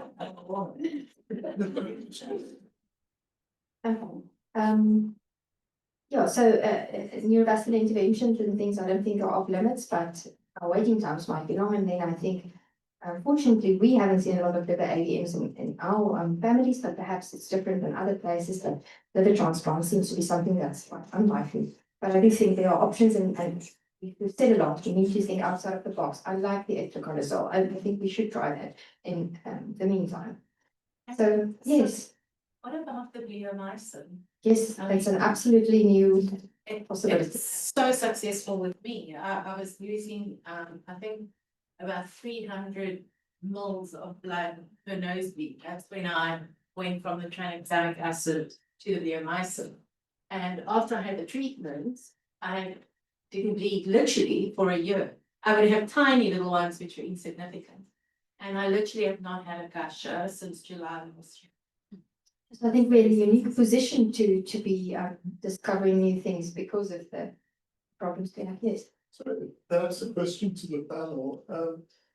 Since we're setting the seeds and the structure for a centre of excellence, I'd imagine there are two parts. For example, I would imagine that the procedural aspects of HHT develops, the skill develops more than just an ENT would probably want to do 20, 30 of them to suddenly start recognizing all the nuances of a particular thing. And similarly, the interventional radiologists, would it be something to consider that we kind of start channeling patients to a known centre already, if possible, if feasible within the financial constraints. So given the small amount of patients we have, we can build up skill within a centre, so at least we have higher levels of skill. Is that a rational, or is that maybe too much to ask? I think Estelle wants to answer that. I may not give the answer that's so fascinating to everybody, but my answer is a resounding yes. And I just want to bring the incredible importance of the patient's HPs to the fore. I think, there's always wonderful things which must happen. But it's the careful knowledge of each patient and follow up in a centre by the same person that's going to make all the difference. So I would think we should have centres in, say, in Providence, and it should be one centre preferably, and there should be a champion. And, Khadine is now very quiet here behind me. Nicola I just also want to really, really say what these two young doctors have done for the patients. Amazing work they've done. But the point is, Khadine started treating the patients in our clinic. We started 6 years ago, and she started where they got lots of blood transfusions the year before she started. There was no blood transfusion the next year. None. No blood transfusion. And I started this clinic because I was so frustrated with the 5 patients we had in our clinic, not with the patients, with us, because I didn't see them always. And I was not quite sure always what the ferritin level may be for me to give iron. Their hemoglobins were all over the place. The ferritin is all over the place. And you don't always know. Are you poisoning somebody by giving them iron? You only will know if you know your patient. And you have a flow chart of the results of the patient, and you absolutely check. That's sort of like, for me, the railroad on which the train will run. And then you do all these amazing other things. So do I think it should be a centre of excellence? Resoundingly yes, and I'm looking at you. Okay. Yes, so I also feel we should. Everybody wants to say. I just want to say, I 100% agree, and I think one of the things we've identified in the HHT centers, and the center amongst in the Cure HHT sort of network, is that you really need to have one person, like, you really want to make sure that HHT care isn't fragmented amongst a bunch of specialists. You want to have a main person or two who sees all the patients in the clinic, who really knows them and follows them and manages all aspects of the disease. And that's why, for me, like, I'm here as a pulmonologist talking to you about managing nosebleeds, and that's what I spend most of my time doing in the HHT clinic. And I feel that that's the right way to do it. And I call on my ENT colleague or IR colleague when I need them, and it doesn't really matter what the specialty is of the person who's the central person, but there needs to be someone who's the kind of the main doctor, the HHT patients in the center. I really support that. That is our challenge. We need to, for every province, and we'll have to come from someone to say, I will take Gauteng, I will take. Yeah, I fully agree, indeed, and I can add that sometimes I phone, for example, a gastroenterologist with liver problems in another hospital. And then, of course, I say my name and I say I'm a pulmonologist.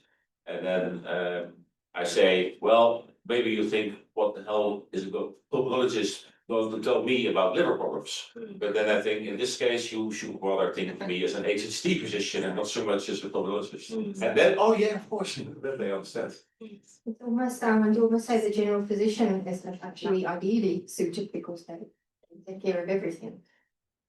Yeah, I need to emphasize the importance of having an interventional radiologist who has experience fixing pulmonary VMs. Having watched this for 30 years, the number of patients we see who were done someplace by someone who wasn't an expert, who then we have to do some more work on. If you look at the published data on outcomes for treatment of pulmonary VMs, there's, like, for people who do this regularly, as opposed to, we've had fellows who've seen one, done one, and then go out and try to do them. And we routinely have to do some more work on them, those patients again. So it's an art. Especially on the pulmonary AVM side, on the nose side, less so on the brain side, a good neuro intervention and vascular surgeon. Because most of these are going to be surgically resected in adults. There's limited role for interventional radiological treatments. There's good for diagnosis. And then talk about radiotherapy and things like that, but yeah, can't emphasize the ENT expertise and the interventional radiology when it comes to the pulmonary. Yeah, and I think if anyone is interested, speak to Kadina and Nicola or myself and then ask where to start and start somewhere. So just what we are currently doing, so in universities, our patients are seeing the bleeding school clinic. Whereas in this case, as I told you now, they have a dedicated HHT clinic. We are really trying to get our multidisciplinary team better involved and staying on their side. The status management we've spoken about, we feel quite limited, but I also think we need to really start exploring what is available. We are doing quite well. Also, I think in our center that we only have one patient who gets a transfusion from time to time, whereas the others are doing quite well on the maybe I think they discussed a little bit of more data on that, how the transfusions were decreased. I think it came with the tranexamic acid prophylaxis and increased use of IV iron. So we've done okay there. Screening for AVMs. So we've spoken about this a lot. So in our center, we're doing the MRI brain, the bubble test, which was done by a pediatric cardiologist who's now retired. And exactly what Hans-Jürgen said, the new cardiologist who was appointed, I went to him and he said, yeah, sure, he'll do it. So that's the right way, and the liver Doppler. Whereas, yeah, I think after this is a pity that the cardiologists are not here, but I think one of you will convince them that they should give it a go. But until now, the approach was then CT chest, including the lower. Management of AVMs, embolization is an option, and then again, bevacizumab might be a problem. We think of the systemic things, and then we've said a lot now, genetics will follow. Nationally, our logo here says collaborate and innovate, and I think that's exactly what we need to do. So I think we should work together in terms of clinical management. Me and Nicola contact each other, but I think we should have a network all over the country where we can ask each other for advice. I think we are in a unique position to have research from our own centers, and that we should all work together with that. And if anyone wants to just come speak to us for plans, and I think we also need to work together between government and private, so that especially private patients don't get lost in the system. In contrast with the patients who get to see in a local HHT center instead, so that they are also well cared for. I think it would be good if we set up a HHT registry, which is in the process. There are a few registries that's now being established for bleeding versus hemato-oncology. We just need to decide where's the best place. Bernie is leading our patient advocacy and support groups, and I think we should continue with that. And also today's effort of education and awareness, I think Blood SA has really created the voice for HHT in South Africa, and it's making a difference. And then we want to think of thinking locally, what should we do, what is best practice for us, what can we do locally, and perhaps make a local protocol, and then creating our own solutions. So this thinking outside the box thing, like this Barnard should follow in their footsteps. So we may not be able to call ourselves a HHT Centre of Excellence yet, but we can strive to be excellent in our centres. And the Swahili proverb just says that a boat doesn't go forward if each one is rowing their own way. And with that, I would like maybe to take 5 minutes of questions and then hand over to Nicola for closing. I don't know if there's any comments or questions from the audience.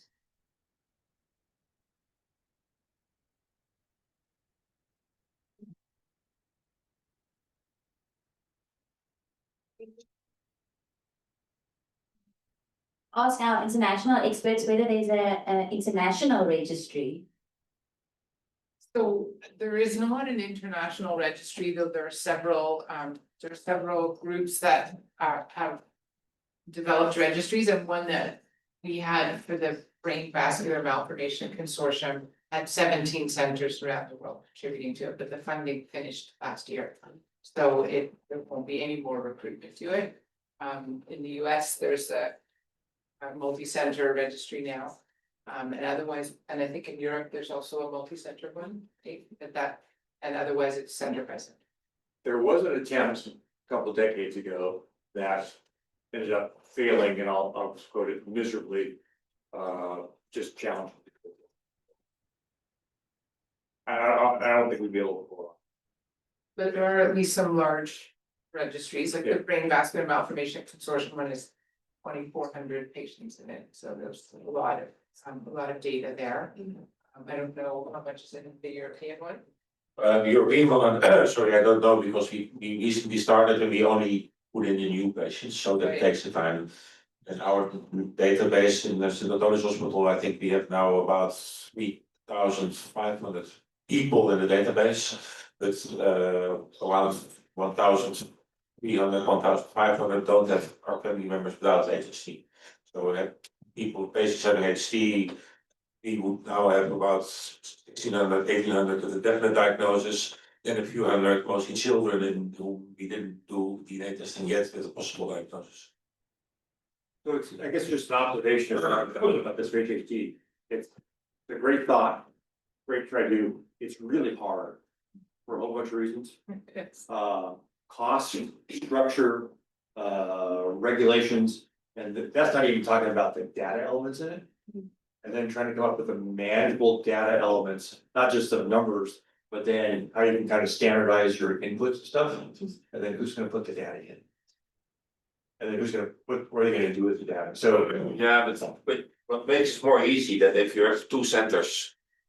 I agree, but what makes it more easy if you have 2 centers is much easier to find a solution. And in Europe, we are with I think this 5 centers. Which is also much easier than you are with 15 centers, yeah.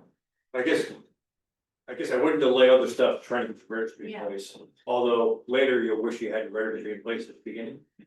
Okay, thank you, but just my own, just watching it around the world takes time. And it's a lot of distractions. My question was around the patient advocacy group. So I understand that you're at the forefront, right? I just wanted to know, because we get HHT patients and, you know, we have a whole family and then they know someone, and you, along the way of genetic counseling, people tread in the door. I was just wondering, are you planning to have get-togethers, for example, you know, like patients come together, they all share, because that's really, and not just in HHT, in all rare diseases, it's a big thing. The patients need to have that support from each other, because even though we can understand the condition, we're gonna really know what you're going through, right? And having that connection, I think, is very important. So I just wanted to know, is that something that exists? Is it something that's being planned? I think we are planning along those lines. At the moment, we're still very much in the infancy stage. And but I think today as well, not just for the medical team, but for the patients that were here today, it was about meeting each other, not just over WhatsApp. It was about meeting each other, getting that connection, and making them feel more comfortable in sharing on the WhatsApp. I shared the link with a couple So definitely, that is the intention, to have the get-togethers, do a lot more advocacy with the team, get everybody involved, so all the patients feel empowered and part of the community. It's not just about one person, it's about everybody experiencing it in their own way. And I think doing Monday, for instance, I'm actually meeting with the Western Cape Blood Transfusion and spreading the word out there and seeing Western Cape Blood Transfusion is always doing blood drives everywhere. So I thought, well, what if we tag on to that, and at their blood drive, the patients are present telling their story. But I'm only having the meeting on Monday, but I've already spoken to her, she's keen, and we're gonna chat about it. So there's a lot that needs to be done. And yeah, we're excited, and I think the patients are excited. They literally don't feel alone in it, which is fantastic. It's really good. I'm gonna speak to you afterwards, just so that I know where to send patients. Yeah. So Bern is gonna have a bride. I'll take one more question. I don't know if anyone has a. No? Okay, then it leaves me to ask Nicola to close for us, and afterwards, if we can all go and stand in that corner for a photo.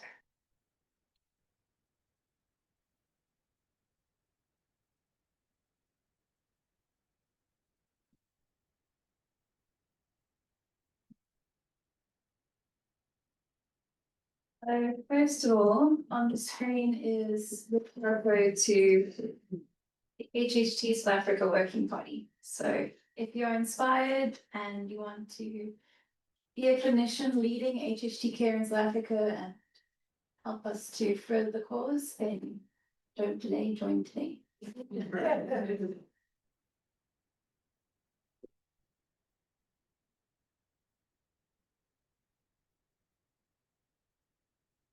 So we draw this conference to a close, and my heart, as I'm sure many of yours, is full of gratitude.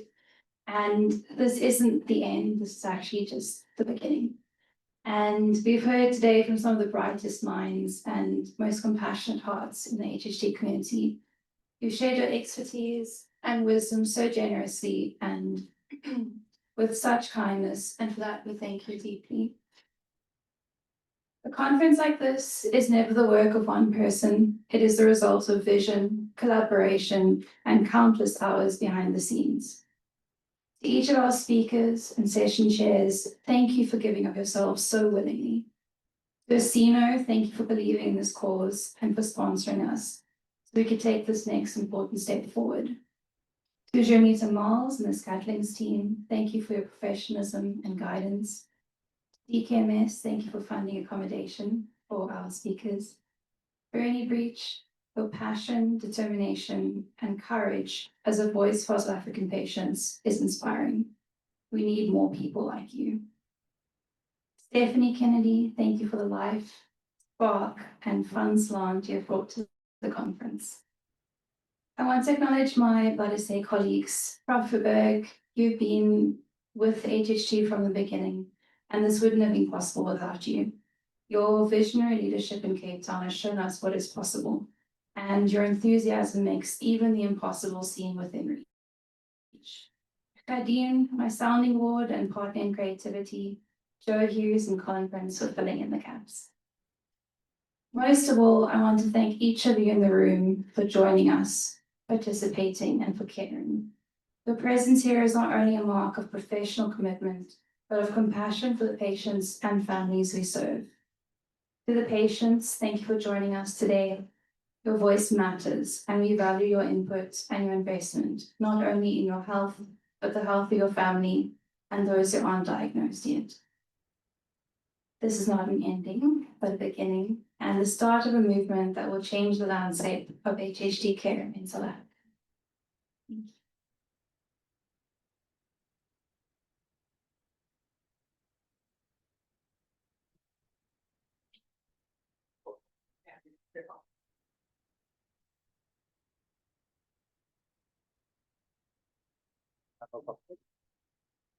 And I'm recording.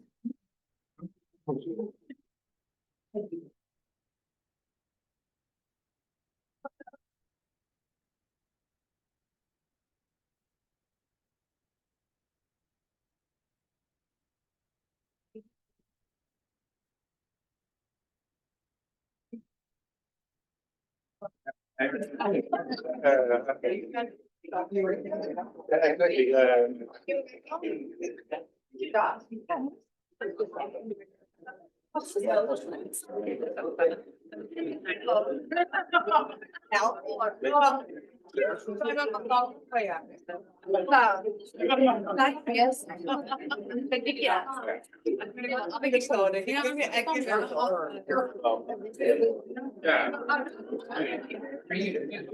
I know, yeah, I got to put some on it. I think you guys coordinated. You guys did not coordinate that when there. No, we didn't know. No,